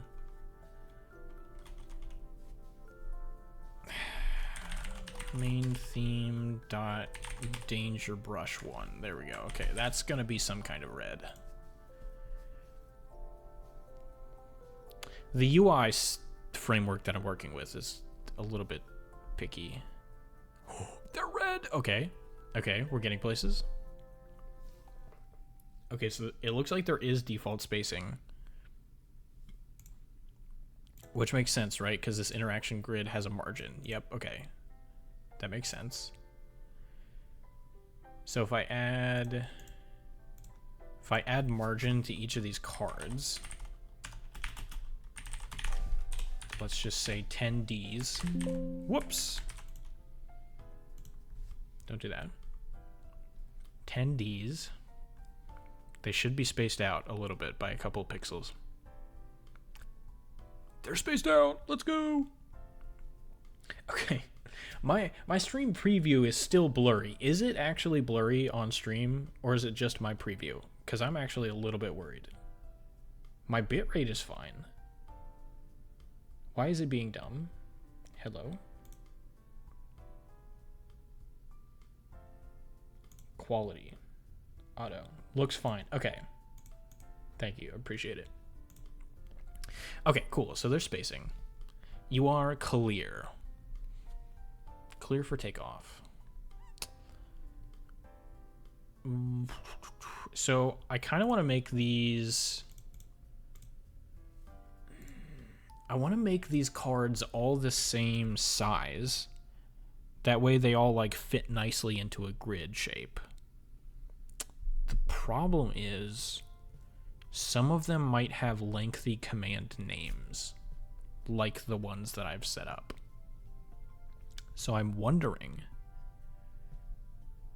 if it's worth it to intentionally like cut off the command name and just put like 3 dots at the end so that we can control how wide each of the cards are. Also, can I add rounded corners? Rounded corners are like the new hotness in UI design, right? How do I add rounded corners? Corner radius. Corner radius. Is that not a thing? Or is this a... Okay. Can I set that to 2? As someone who cares so deeply about quality with their streams, I truly understand the anxiety. Finding out for a week that audio from games is not capturing devastated me. Yeah. Anytime that I mess with settings, I always have to record a video and just make sure that everything sounds fine. But yeah, I definitely feel that. Why can I not do that? I swear I've used this before. Can I search for it? Connect button. I see I use corner radius here. And then in this... Oh, do I only use it for buttons? Uh-oh. Oh, no. Oh, no. Wait, border? Oh, that's what a border is specifically for, isn't it? Isn't it? Tell me I'm wrong, I dare you. Avalonia border. Border. Let's look at the docs. The border control decorates a single child with a border and background. It can also be used to display rounded corners. So instead of extending panel, let's do a border. Okay. Okay. We're getting places. let's have the corner radius be 10Ds again. 10Ds. Oh, and then children doesn't work. Why does children not work? Is it content? Content?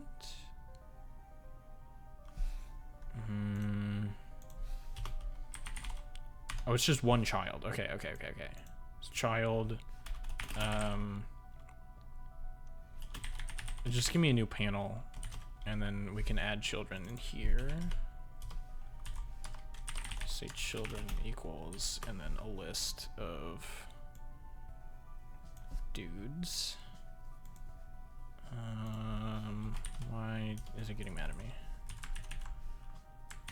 Okay. Let's actually create a variable and just say main panel equals a new panel, and then we can say for each. Oh wait, no, this is just a single command.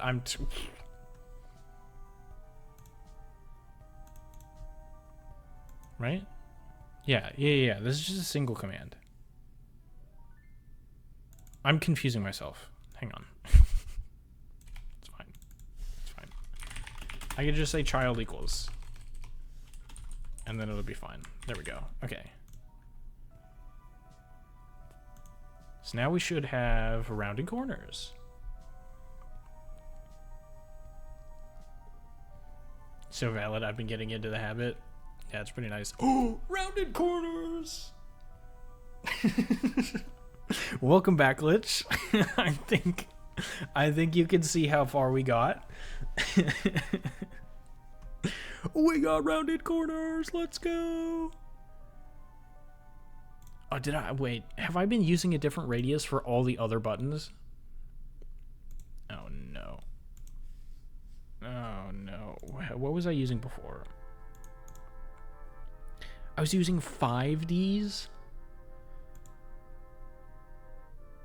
Except for the config button, in which case I used 20. Oh, no. That's the info button. Hang on. That's like these question mark buttons. That's where the radius is 20. Okay. All the rest of the buttons have a radius of 10. Or 5, sorry, 5. They have a radius of 5. Question is, do I want to make these consistent, or because they're going to be relatively larger, do I want to increase their corner radius?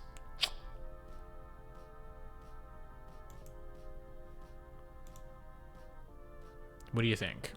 Is the corner rounding on these buttons, should I make it the same as these cards? Also, just for reference, let me pull it back up.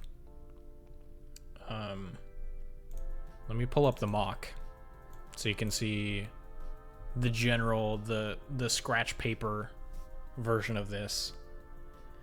So this is what I'm talking about when I say cards. So I want these little panels, these little squares that have the name of the command. You can choose who's able to use the command, how long, like the cooldown. You can turn it on and off, so you can disable it if you want to.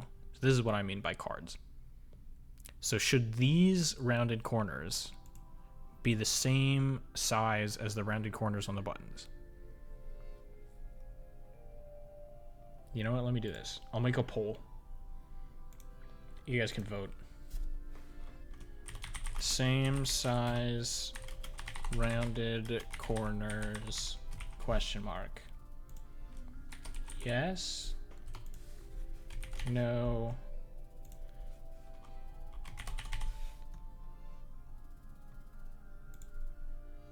It'll go for 3 minutes. You've got 3 minutes. Good luck. May the best poller win. So should they be 10, which is what they're at now? Or should they be 5 like everything else?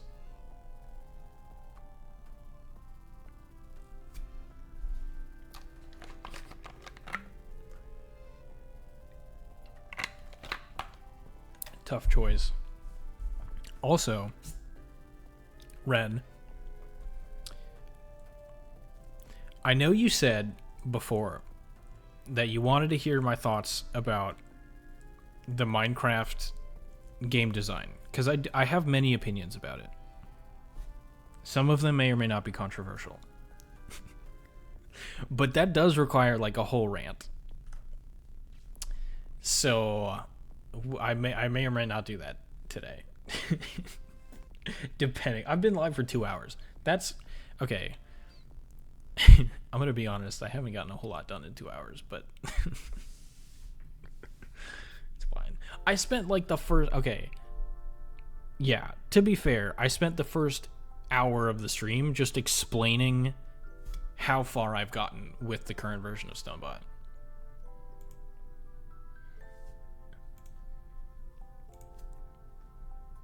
So maybe I shouldn't kick myself so much, but yeah, I might rant some other time because I don't want to. I don't know how long the rant would take, but also I haven't played Minecraft in a while. I haven't launched it. I've been games. I use a third-party launcher. Yeah. Okay. I might do it. I might do it. Any progress is still progress. That's true.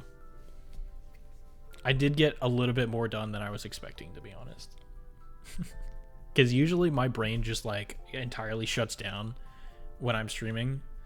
Because like I have tried to stream coding before, and it just does not work. I lose all of my brain cells immediately. Except for this time. This time has been somewhat productive. Alright, only a couple seconds left. We've got 1 vote for yes and 1 vote for lol. Somebody better not vote for no, because then I'm gonna have no idea what to do. Unlocking, thank you. I didn't want to keep you there. Keeping convo while having to think on things is not easy. Yeah, especially when it's like coding, right? Because not only do you have to think through the solution to the problem, but you have to explain both the problem and the solution. Okay, well, I guess you don't have to do those things, but like it's pretty nice to watch a stream where somebody's not like just mindlessly typing in a text file, you know? Okay. We got the answer of yes. So I'm going to change this from being 10Ds to 5Ds. And like, realistically, I should be putting these kinds of numbers in like a better management, like a better system for managing it. That way I don't just have like some, these are called magic numbers. Just like a bunch of hard-coded numbers here. But that's a problem for future me. What if command text is so big that it can't fit within a single line, even without other commands taking up space? So I was talking about this earlier. I like your way of thinking, Glitch. So one idea is to just limit the number of characters that a command can be named. The other idea is to cut it off with an ellipsis. So just have 3 dots displayed on the screen. Which I don't know that I like that because, excuse me, because then you can't, okay, sorry. Then you can't actually see the full name of it. So I'm kind of leaning towards the idea of putting a limit on the name of a command. But at the same time, that gets rid of like meme-y funny stuff where you can just make a command name extremely long and then force people to type out the entire thing. That would be funny, but also a nightmare for designing the UI. Because like you could do the ellipsis thing, but then maybe have like an expand button where you click it and it just like, you know, pushes everything out of the way to display the entire full name. I don't really like that idea, though. I am kind of leaning towards the idea of just limiting the number of characters it can have. Which, again, like, if you go into the actual file and manually change these values, there's not much I can do about that. But I can make it so that in the UI, you can only enter a certain number of characters. Pros and cons, yeah. Do I allow meme stuff, or do I make my application look weird? You know? Yeah, I'm just gonna limit the number of characters that it can be. I am using a mono font. Where is it? Resources. Oh, it's probably under my... Yeah, it's underneath chat. You're not even going to see it anyway. But I am using a mono font, which means that all the letters have the same width. So if I have text that I know is like 10 characters long, then it's going to be the same width as every other word with 10 characters. So then I can just like hard code the width. Monospace my goat. Exactly. Like, at some point, I feel like I kind of want to add support for other fonts, just in case people want to, like, customize the way that it looks. But also, that sounds like effort. That sounds like a lot of work. Alright, so let me just say, like, that's not how you spell it. Width is equal to, I don't know, 50 Ds? Let's see what that... Dude, I keep, like, scratching my nose because I feel like there's a hair tickling me, but there's nothing there. I'm getting, like, a phantom tickle.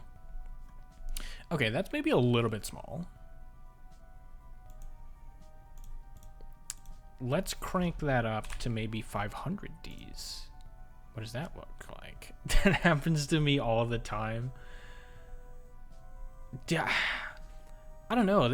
I feel like this is the first time it's happened in a while.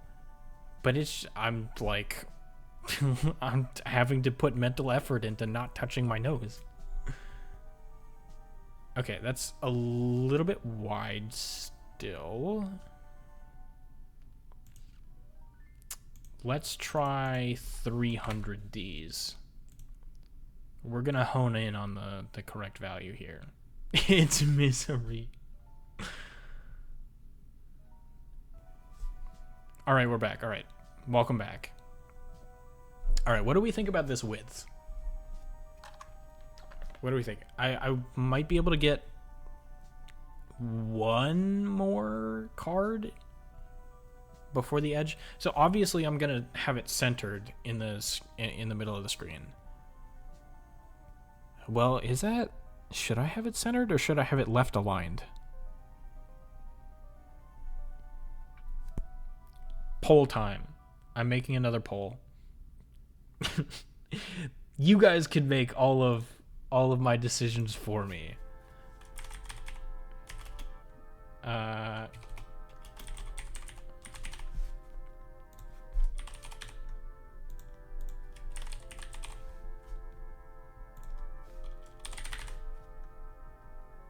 There we go. I'm gonna make full use of my affiliate features. You can see it on my stream. The amount of times I say I need to rub my nose is because there's something tickling it and I can't find it. I actually haven't noticed that. I'm doing it. Yeah, no, I actually haven't noticed you do that. So maybe you don't do it often enough.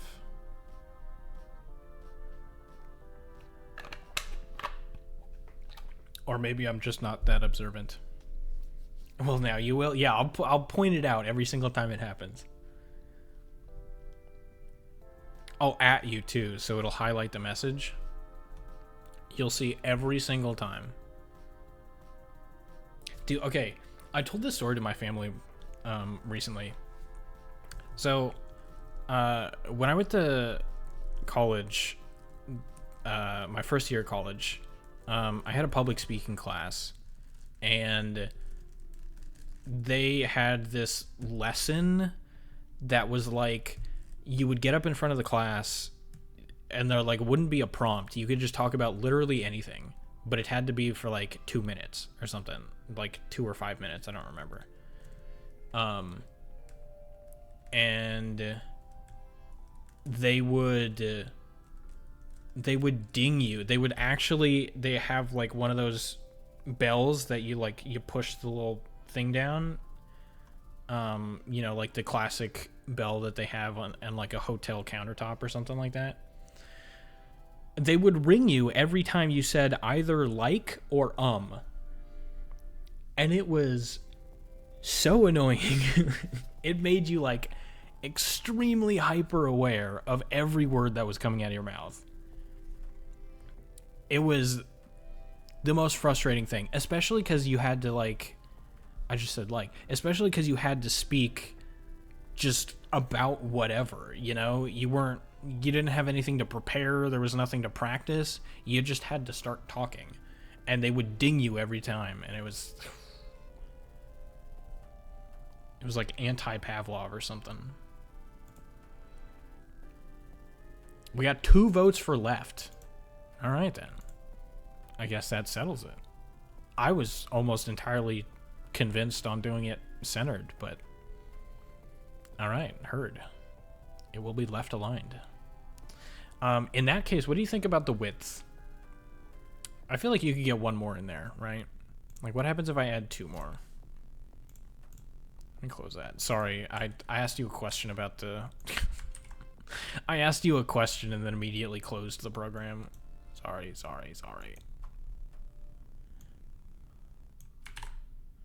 Oops. No. Oh. Why is it... Hello? Am I doing the wrong keybind? Copy paste. Okay. 3rd. And I already have it copied. Okay. 4th. All right, let's see what happens here. Command names should be easy to type, and those first few cards have way too much negative space. So I think command names should be limited in size more. You don't need those long names. The example shown can be exclam long name CMDT. Okay, so I can't like neatly fit 5 of them, but it should automatically, like reorganize everything.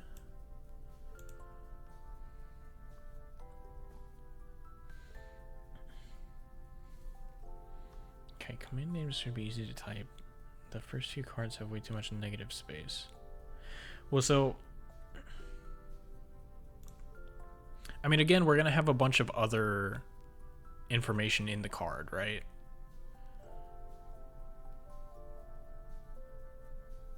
Unless I'm misinterpreting what you're saying.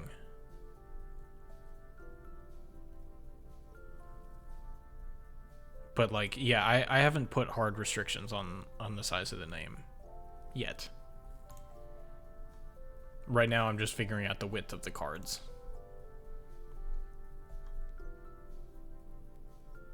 If I'm misunderstanding what you're saying, let me know.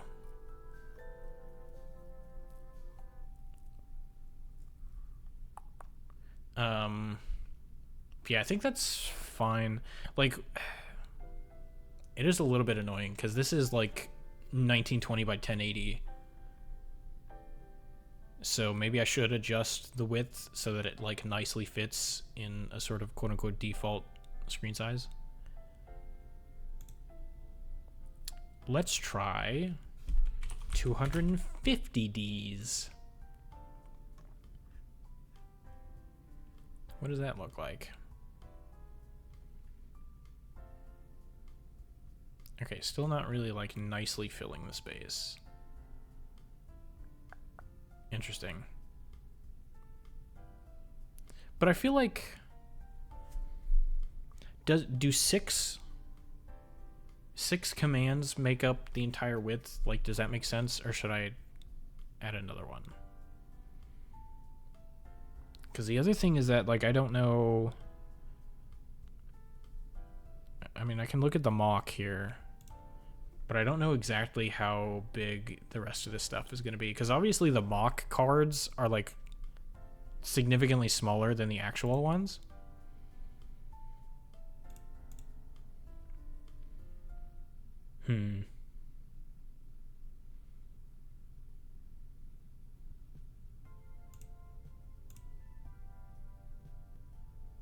I don't know. I feel like I'm obsessing over the width.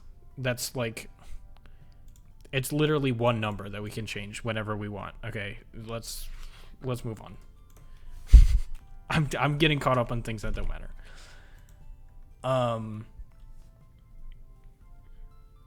In that message, I accidentally gave a different solution than what I actually wanted, which is what caused confusion. But yes, I think the card width should be thinner. Okay, gotcha. Yeah, and I'll change that later. What is the other information that we need? So a command. Maybe I should have this in my hotbar. Command. Here it is. So command has a name, it has a list of aliases, it has a true-false value as to whether it's enabled, it has the permission level, and it has a cooldown in milliseconds. Okay. So the name is easy enough to display. The list of aliases, though. How in the world am I going to do that?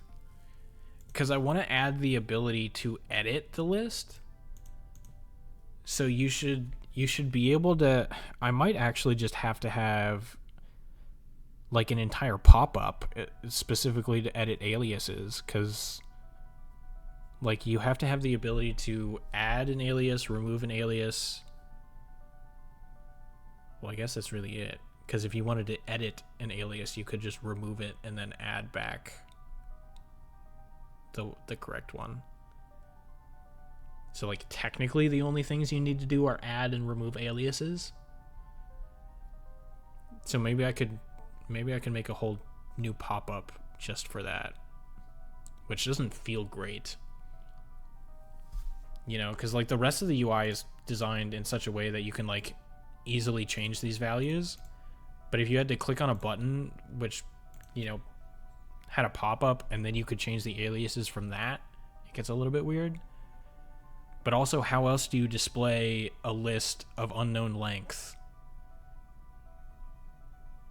which you can also add and remove stuff from in, like, a defined space? It would have to have a scroll bar, right? But I feel like this little card just isn't enough space to properly display everything, which is why I think the pop-up solution is good.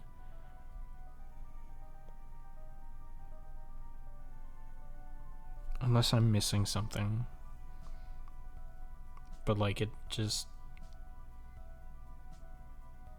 I can't think of a better way. We should give Stonebot a blindfold and a copy of Will You Snail. Dude, okay. I've been thinking about something like that. So it's really unfortunate. Let me show you this. It is really unfortunate. Let me go to this link again. So the incompatible packages, in other words, the stuff that you cannot do, includes things like pandas and NumPy and PyTorch. Actually, I'm not as familiar with PyTorch, but I know at least, like, pandas and NumPy are two things that are very commonly used in, like, machine learning stuff. Which is a shame, because it would be super cool if we could, like, if I could set up Stonebot to actually, like, play a game. You know, have you ever seen those videos where it's like teaching an AI to play Mario Kart or something like that? Like, it would be so cool to have, you know, to set up Stonebot to where it could, like, play Mario Kart or something. Or, like, you know, play Connect 4 with somebody in chat or something like that, you know?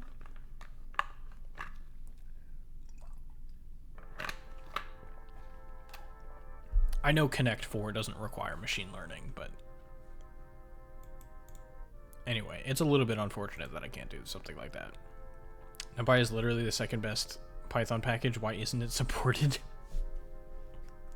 Don't ask me. No idea. Absolutely no idea.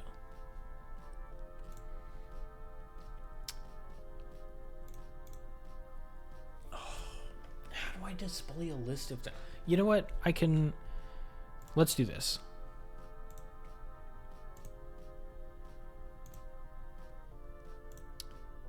Here's some advice for everybody. If you're ever stuck trying to solve a problem, don't solve the problem.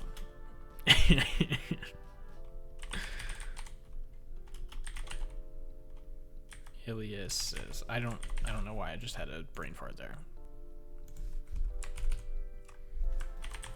There we go. Don't solve the problem. Put it in a Toto. Solve it later. Did I just peek my mic? I feel like I said that really loud. First is Pygame. I don't know that I've ever used Pygame. I've heard of it. And like I've seen games that are made with it. I don't know that I've ever used it. No, that might be wrong, actually. Did I use it? There was a class that I took in college that used Python. I don't remember if we used Pygame or not.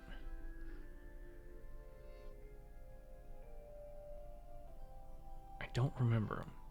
It is really interesting though that I took a game development. Was it game dev or was it game design? I think it was game dev. I took a game dev class in high school, which had us using GameMaker, and the programming language for GameMaker is like it's much more similar to like the C style languages than to Python. And I just find it funny that like a high school level game development class had us using GameMaker, and then you go to college and like the first class you have to take is in Python, and it's like, okay, you're having me use an arguably easier language to learn the concept of programming when like last year I was already making full video games with something more complicated, you know? College is fun. But also, it's a little bit flawed. If you made a screen instead of only console display, you likely used Pygame. See, that's the thing, is I don't remember. I remember the entire class was in Python, and we did make, like, games with it. I just don't remember if we used the console or if we did use Pygame. Now that I'm thinking about it, I think we just used the console.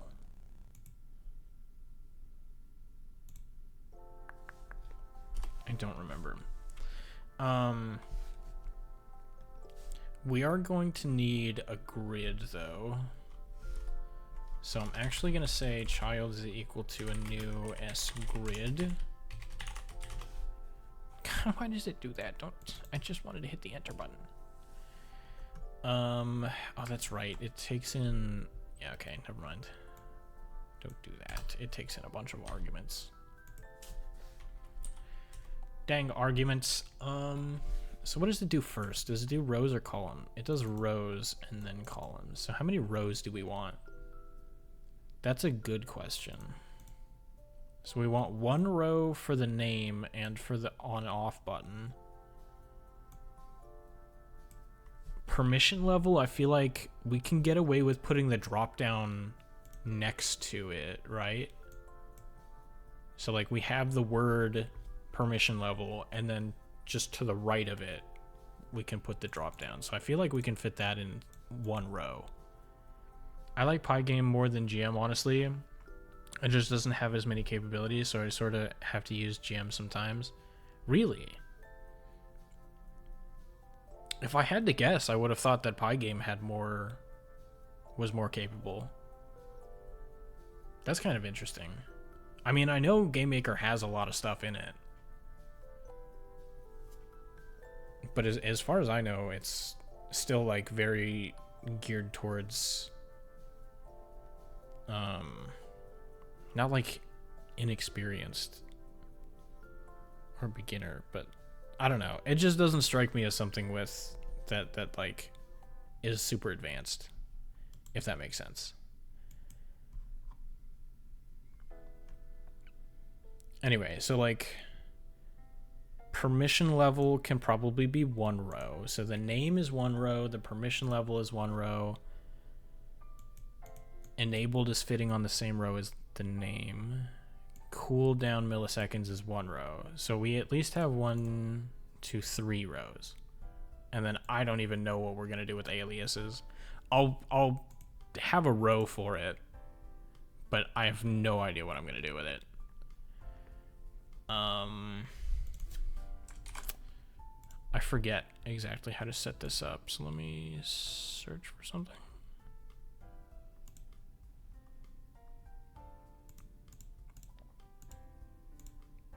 Okay, that's right, it's like grid length.auto. Okay. If you want to be a good programmer, avert your eyes. What I'm about to do is not recommended. There we go. Now we have 4 rows. Oh, we've got ads. Okay, I'll wait until ads are over. I see that message. I'll respond.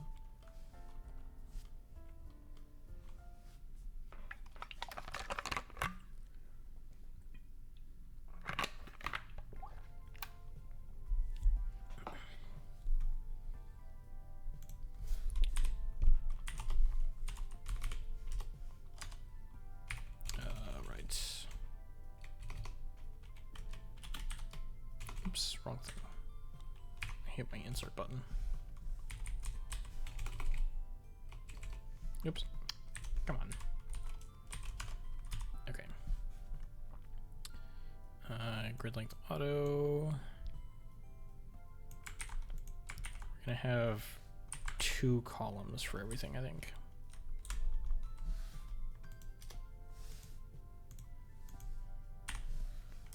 I like having the trailing commas. Okay.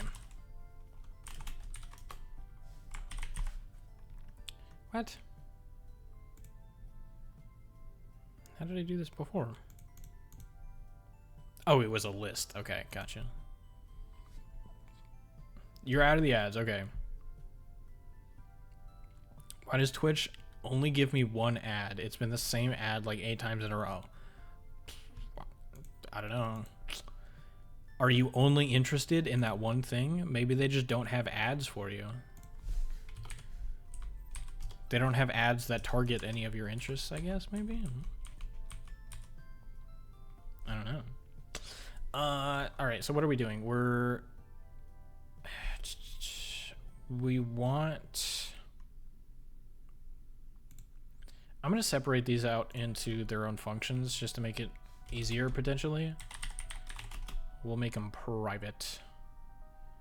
Private sgrid get child. This is how we obtain a child. You simply code and then it happens. Don't ask how. Questions are for those who don't want to live. Okay. That looks weird. Is that the same? Yeah, that's the same spacing I used here. Okay. That's bizarre to me, but it's fine. I have targeted ads disabled. I have no idea then. Dude, as soon as I turned off targeted ads, or I don't know, I might be wrong. I feel like there was one time where I turned off targeted ads and then I immediately started getting like a bunch of ads of people speaking in Spanish. And it's been It's been so long since I know anything in Spanish. Why are you quote farming on the stream where we can't quote you? Okay, you know what? Here, let me... I'll launch Stonebot again. Here, you can add as many quotes as you want. There you go. Why am I quote farming? I wasn't meaning to. Yeah, you know, it just happens. I'm cool like that. I just am naturally good at, you know, saying good stuff. Man, I had a bit in my head and then it just turned out so poorly. I can speak good. Yeah, phenomenal job there. What was I going to put inside of the child? A block?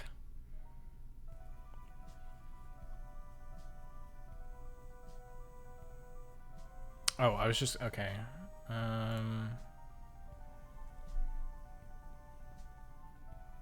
Yeah.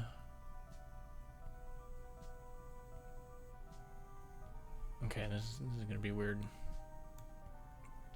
I can just say child equals get child. Oops. Come on.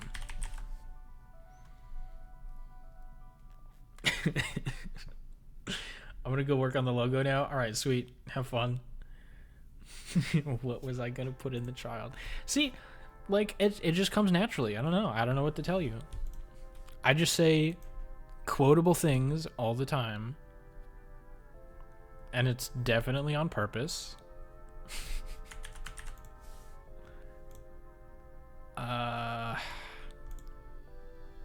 I feel like I've... How have I done this before? Do I just get the list? Most quotable man. That's me. Some of those quotes you might not want to remember, but they're there. Yeah, just like I passed in everything. Okay. I mean, I suppose I could do the same thing. Because I need what? I need the name.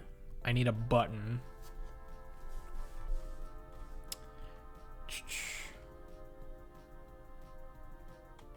Yeah, I need a text block. Nope, not there. I need a text block for the name. I need a button. I don't know what kind of button.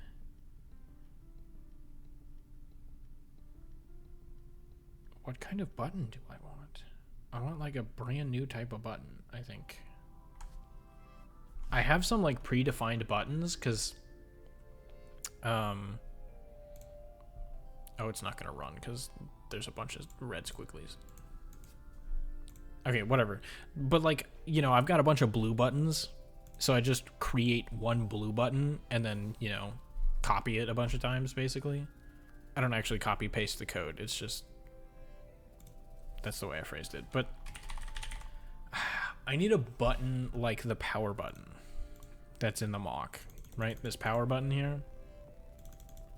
But I don't have an already defined button for doing that, so I'm gonna have to design that at some point. But I need a button.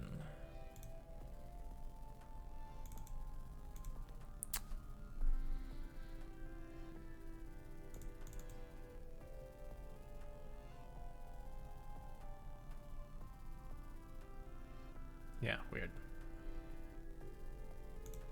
I'll put it Toto. Toto, whoop, Toto. Create the correct type of button. All right, there we go. Problem for future me. Button enable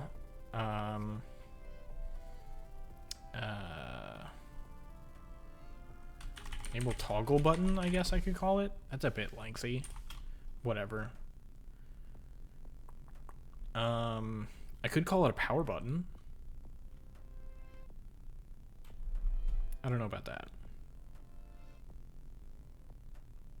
I also would need to pass in the alias information.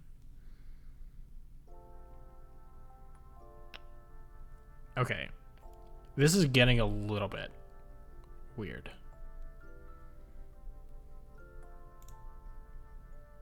So you know what I'm going to do? Ren, if you're still here. You ready to lock in? I'm going to comment all that out.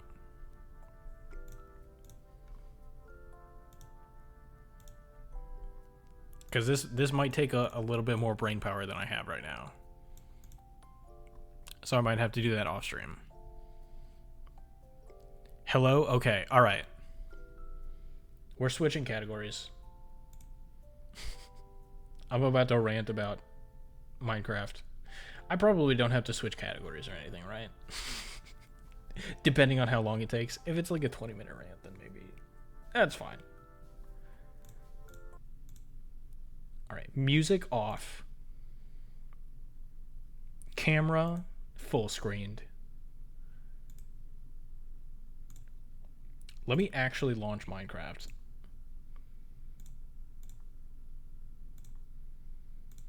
Maybe that could help. I don't even know if I have the vanilla. Okay, this is fine. Yeah, whatever.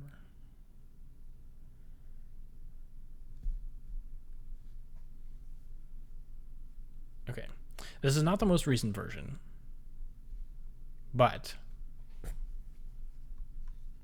it will be Minecraft as soon as it loads.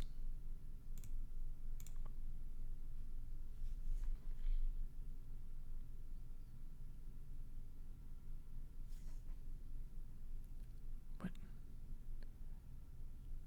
Oh, okay. My launcher has like a little section for news, and it was like Pride Month 2025. I'm like, I didn't think Pride Month lasted that long. Does it bleed into July? I mean, who says it can't, right? Okay. I'm gonna turn my sounds down. And then I'll show you the game. Looking for a game to catch. There you go. Okay. Okay. It's actually year round. Perfect. Okay. So this is a modded version of Minecraft, but they're all like optimization mods. So it doesn't like change any of the gameplay or anything. Disability Pride Month follows after OG June Pride. Oh, okay. I'm only familiar with the June Pride. Okay. So, welcome to my Minecraft rant. In this rant,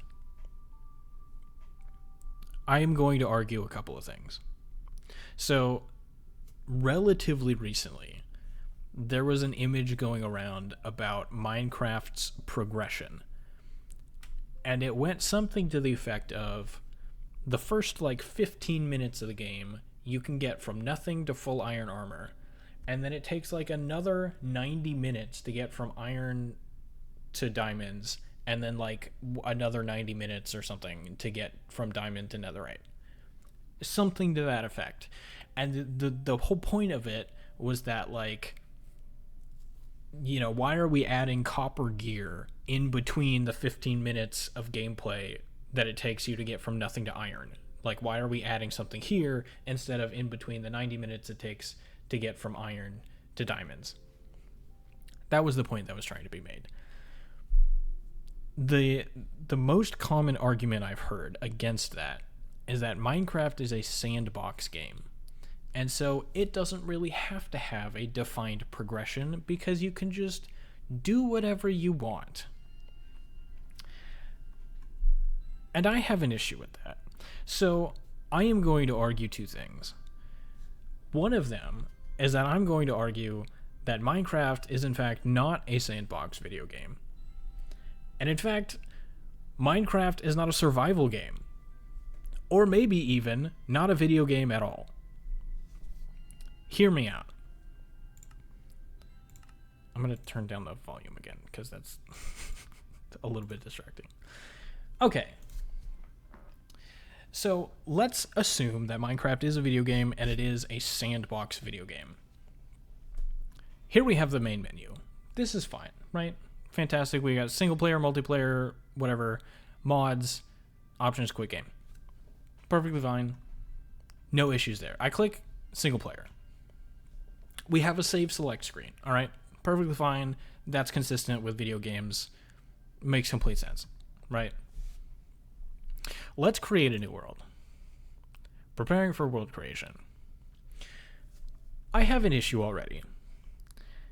If this is a sandbox game, why is the default game mode survival? In the survival game mode, you have to manage your own character's resources, right? You have to manage your inventory, you have to manage hunger, you have to manage health, you have to manage the well-being of your own player character. To me, that doesn't really sound like a sandbox video game. Now, maybe that's just a personal opinion. Maybe there's something to that. I don't know. For me, it doesn't really make sense that you have to manage your own personal resources in a sandbox game. A sandbox game, in my opinion, is something that is meant for, like, you to be creative, right? That would make sense to me.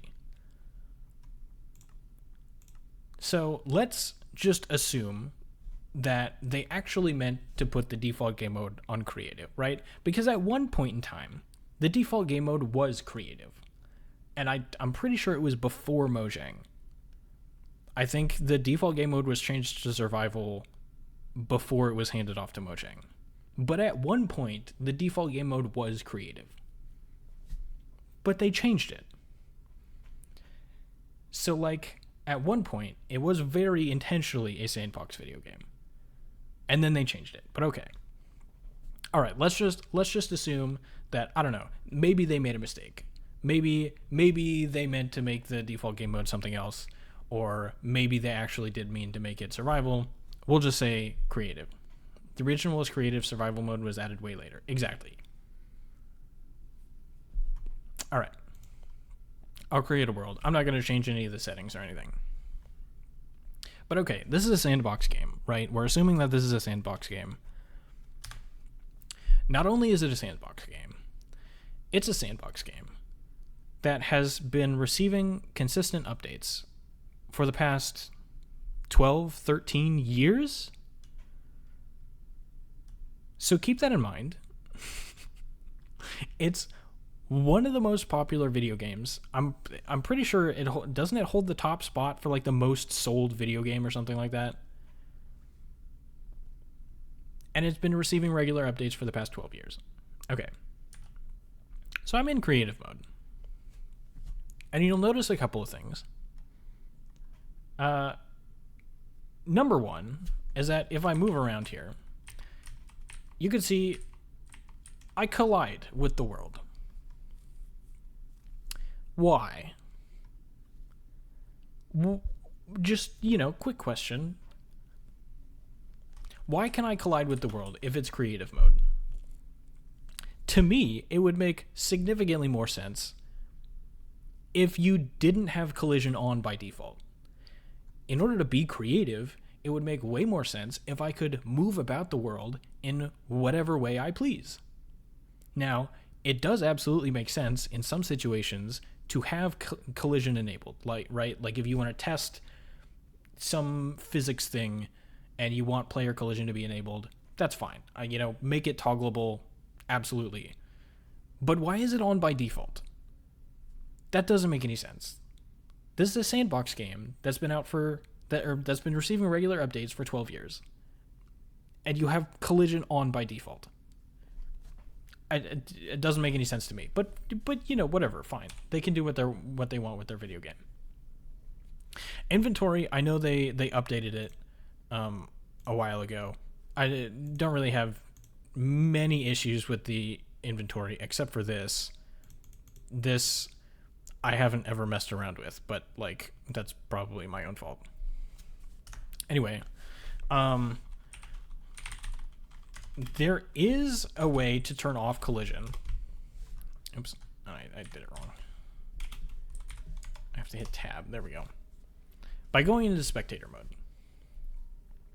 Ads are starting in just a second, so I might pause my rant here. Let me know when ads start. But you can turn off collision by going into spectator mode. Now, why they would hide that behind a command, I don't know, right? I understand the desire to have it toggleable. Don't understand why it's off by default and why you have to know a specific command. But you can do this. The only problem with being in spectator mode is that I'm clicking on this block right now. I'm looking at the block and I'm clicking. You can't interact with the world when you're in spectator mode.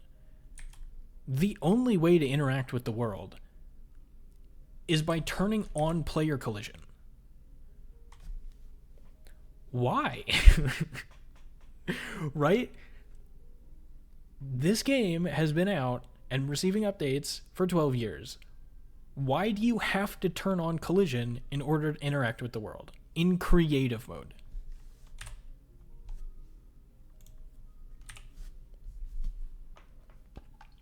That doesn't make any sense to me. All right, I think ads have started, so I'm going to pause. All right.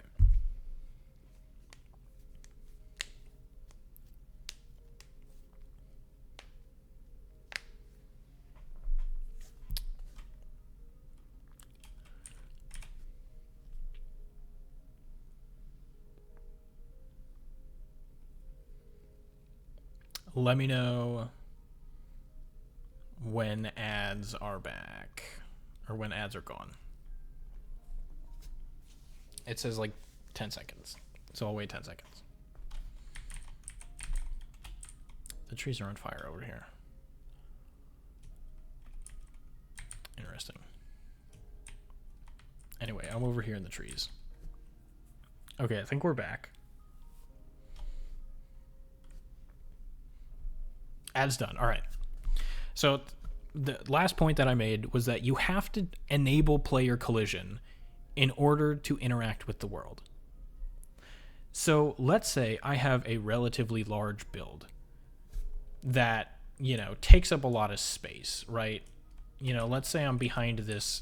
Let's imagine these trees are like buildings or whatever.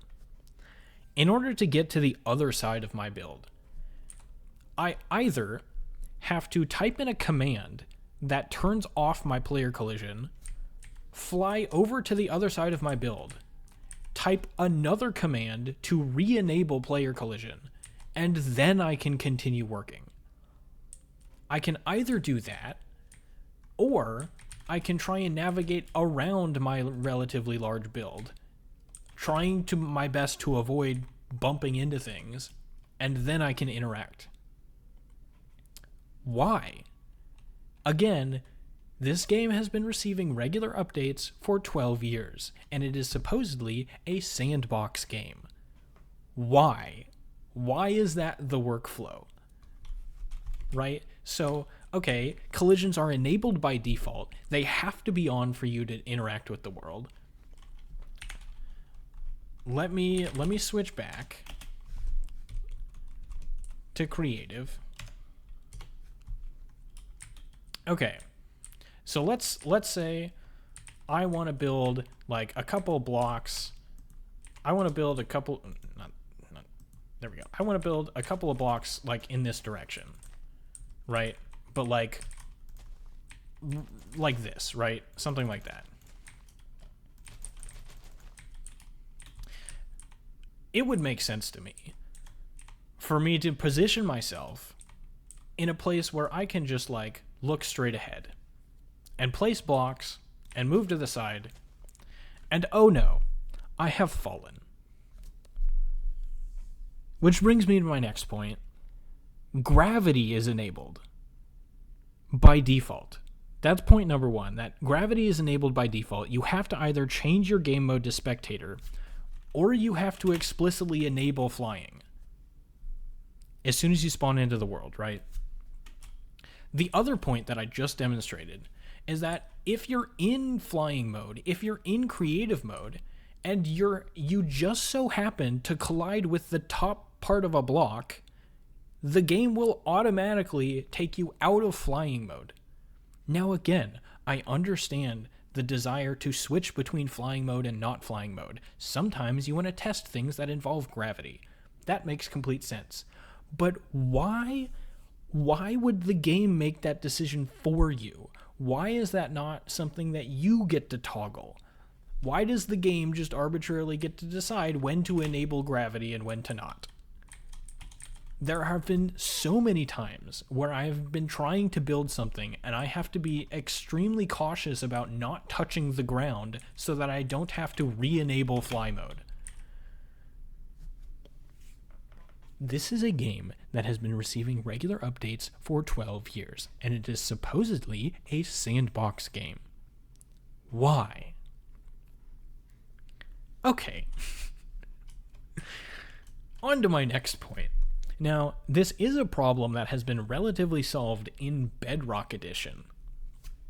The problem being that if I want to place a block right here, right on the edge of this block, let's say, I can't do that unless I get on the other side of the block and turn around and place it.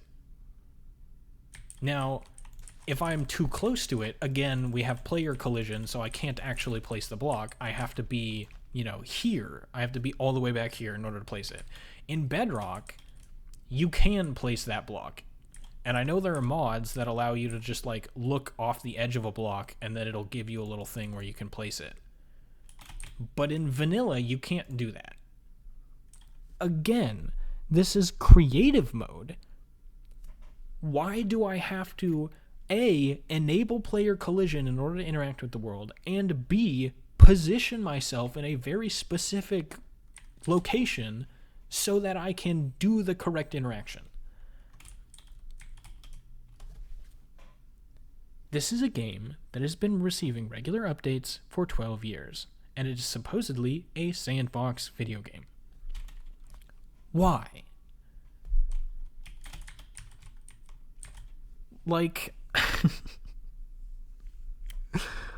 I'm struggling here a little bit. All right, there are some chats that I haven't read yet, and you're right. Creative can be more of a nuance to me than survival, in that you're slippery and creative. True, the slippery thing is not part of my rant, but yeah, that can be a little bit annoying. At least you don't need to type in a command. F3 and F4 exist. What do you like to type? Oh. I knew this was the thing. I didn't know you could just F3, F4 it. Okay. Cool. So that does make it a little bit better. But yeah, still the need to actually switch game modes. And I'm going to do daylight cycle false, and then time set day. Okay, just so it doesn't get dark. And I'm trying to think, because I thought I had another point, but that might be it. But the whole thing is that this is supposed to be a sandbox game, and it's been receiving regular updates for 12 years. And there's just basic quality of life features that seem to be missing. And I don't think that that's a knock on Minecraft.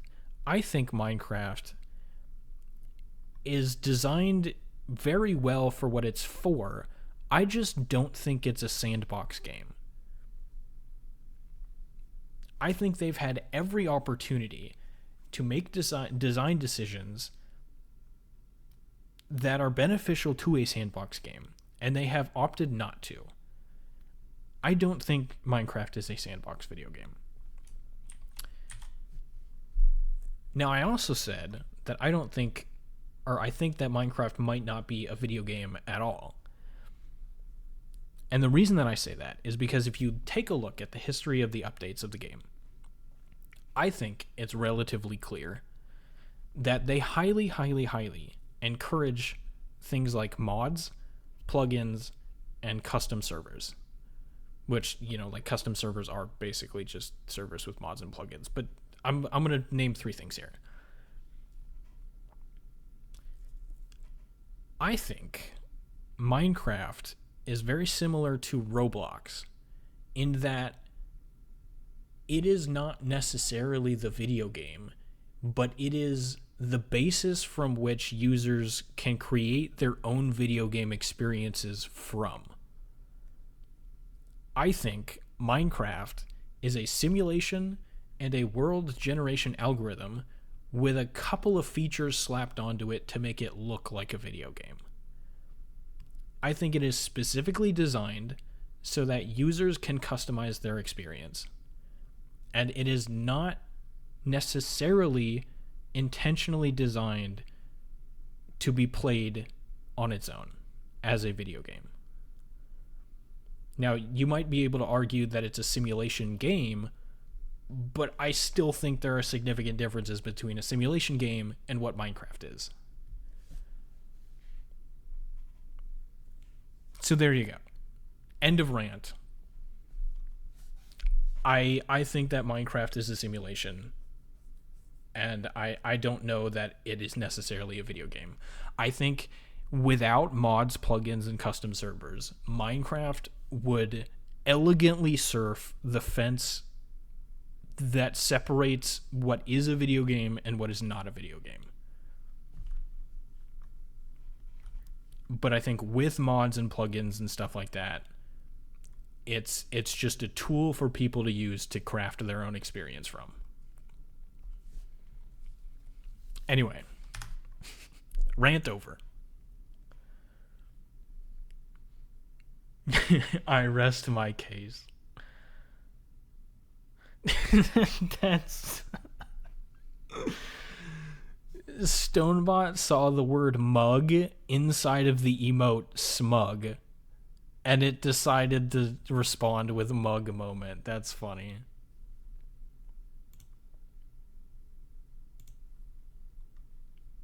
Anyway, there you go. That's my hot take about Minecraft. I feel like everybody's got one. Everybody's got thoughts and opinions about Minecraft, and there you go. There's mine. Oh, I forgot that it does this. Hang on. Let me show you this. So this is the folder where all of the command scripts go. So you can see I've got my test.py,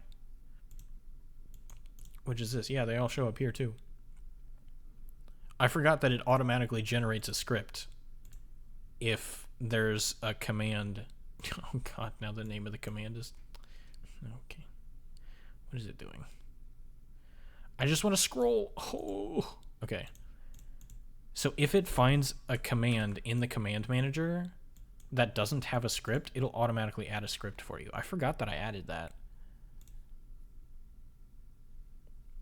Good points, and makes me think about it more.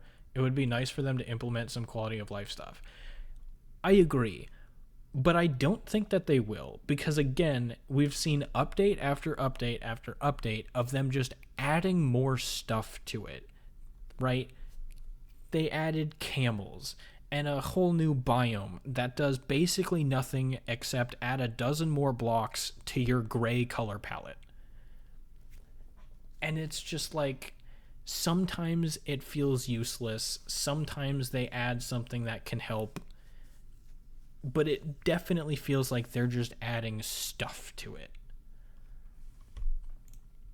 And to me, again, that aligns more with Minecraft just being a simulation and a basis for other people to make something out of, rather than a video game all on its own. My Minecraft hot take is that the end dimension and its contents should not have existed. Ooh, that's interesting.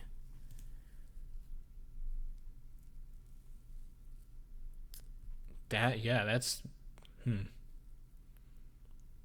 I don't know whether or not I agree with that, but that is definitely an interesting take. Cause like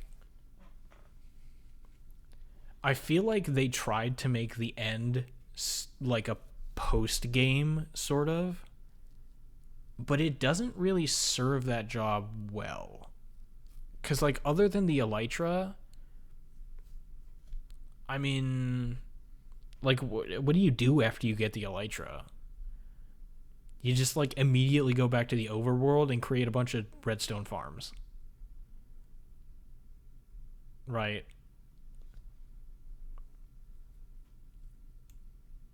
I realize there's more to it than that, but like that's that's the argument that I can see for there not being an end. I think the one thing I like about the end is the credits poem. Has the credits poem changed over time? Because I feel like it's not the same as it used to be. I might be crazy about that.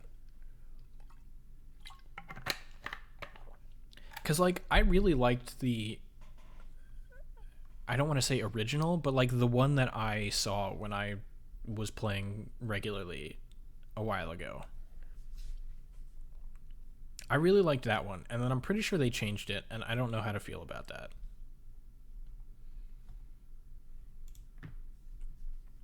But yeah, at one point I did also like the poem. And like the boss fight is a cool idea. I think the Ender Dragon, the end, it's, yeah, it is Ender Dragon fight. I think that's a really cool concept for a boss fight, especially for Minecraft. Um, I think it allows for a bunch of different strategies, but it still requires significant effort, no matter what strategy you go with. Um, and whatever strategy you use is almost likely going to be a creative one. So I think it's very well designed. But like the outer end, it basically does nothing except give you an elytra. Oh, and I guess in shulker boxes, but I feel like those are just so tedious to get. And it doesn't really solve the inventory problem. It just kind of like gives you more inventory slots, but you also have to pull it out of your inventory, place it down, open it up, get what you need, mine it, pick it up again. You know, so it's like, okay, sure, it's extra inventory, but the steps you have to go to get it.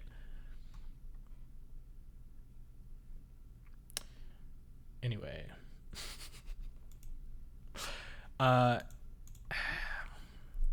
yeah. So I'm wanting to add some more stuff to those cards in the UI other than just the name, but I think that's going to require a little bit more mental effort than what I have right now. So I'm probably going to end up calling it here. But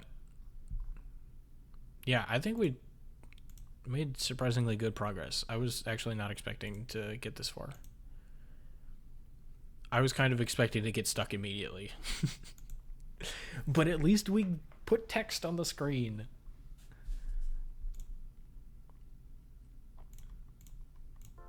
I'll start my background music. I forgot to do that after I closed Minecraft.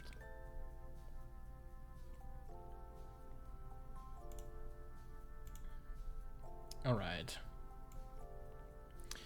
Is anybody live? Ren, are you going live anytime soon? Woohoo, text! Do I have anybody to raid? Bunch of people in software development.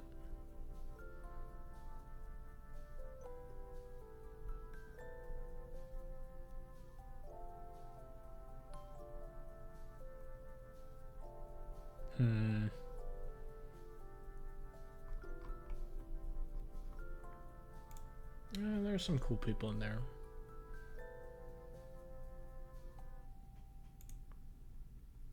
Nobody that I know, though. Negative, not till tomorrow. Okay. The elytras and shulkers are the things I hate most about the end, actually. I'll rant another time. Okay. I'm excited to hear your rant. But yeah. No raid for today, because I don't really want to raid anybody I'm not familiar with. But good stream. Thanks everybody for showing up. I appreciate you, as always. Have a good one. Hopefully I'll see you next time. Peace. See ya. Bye-bye.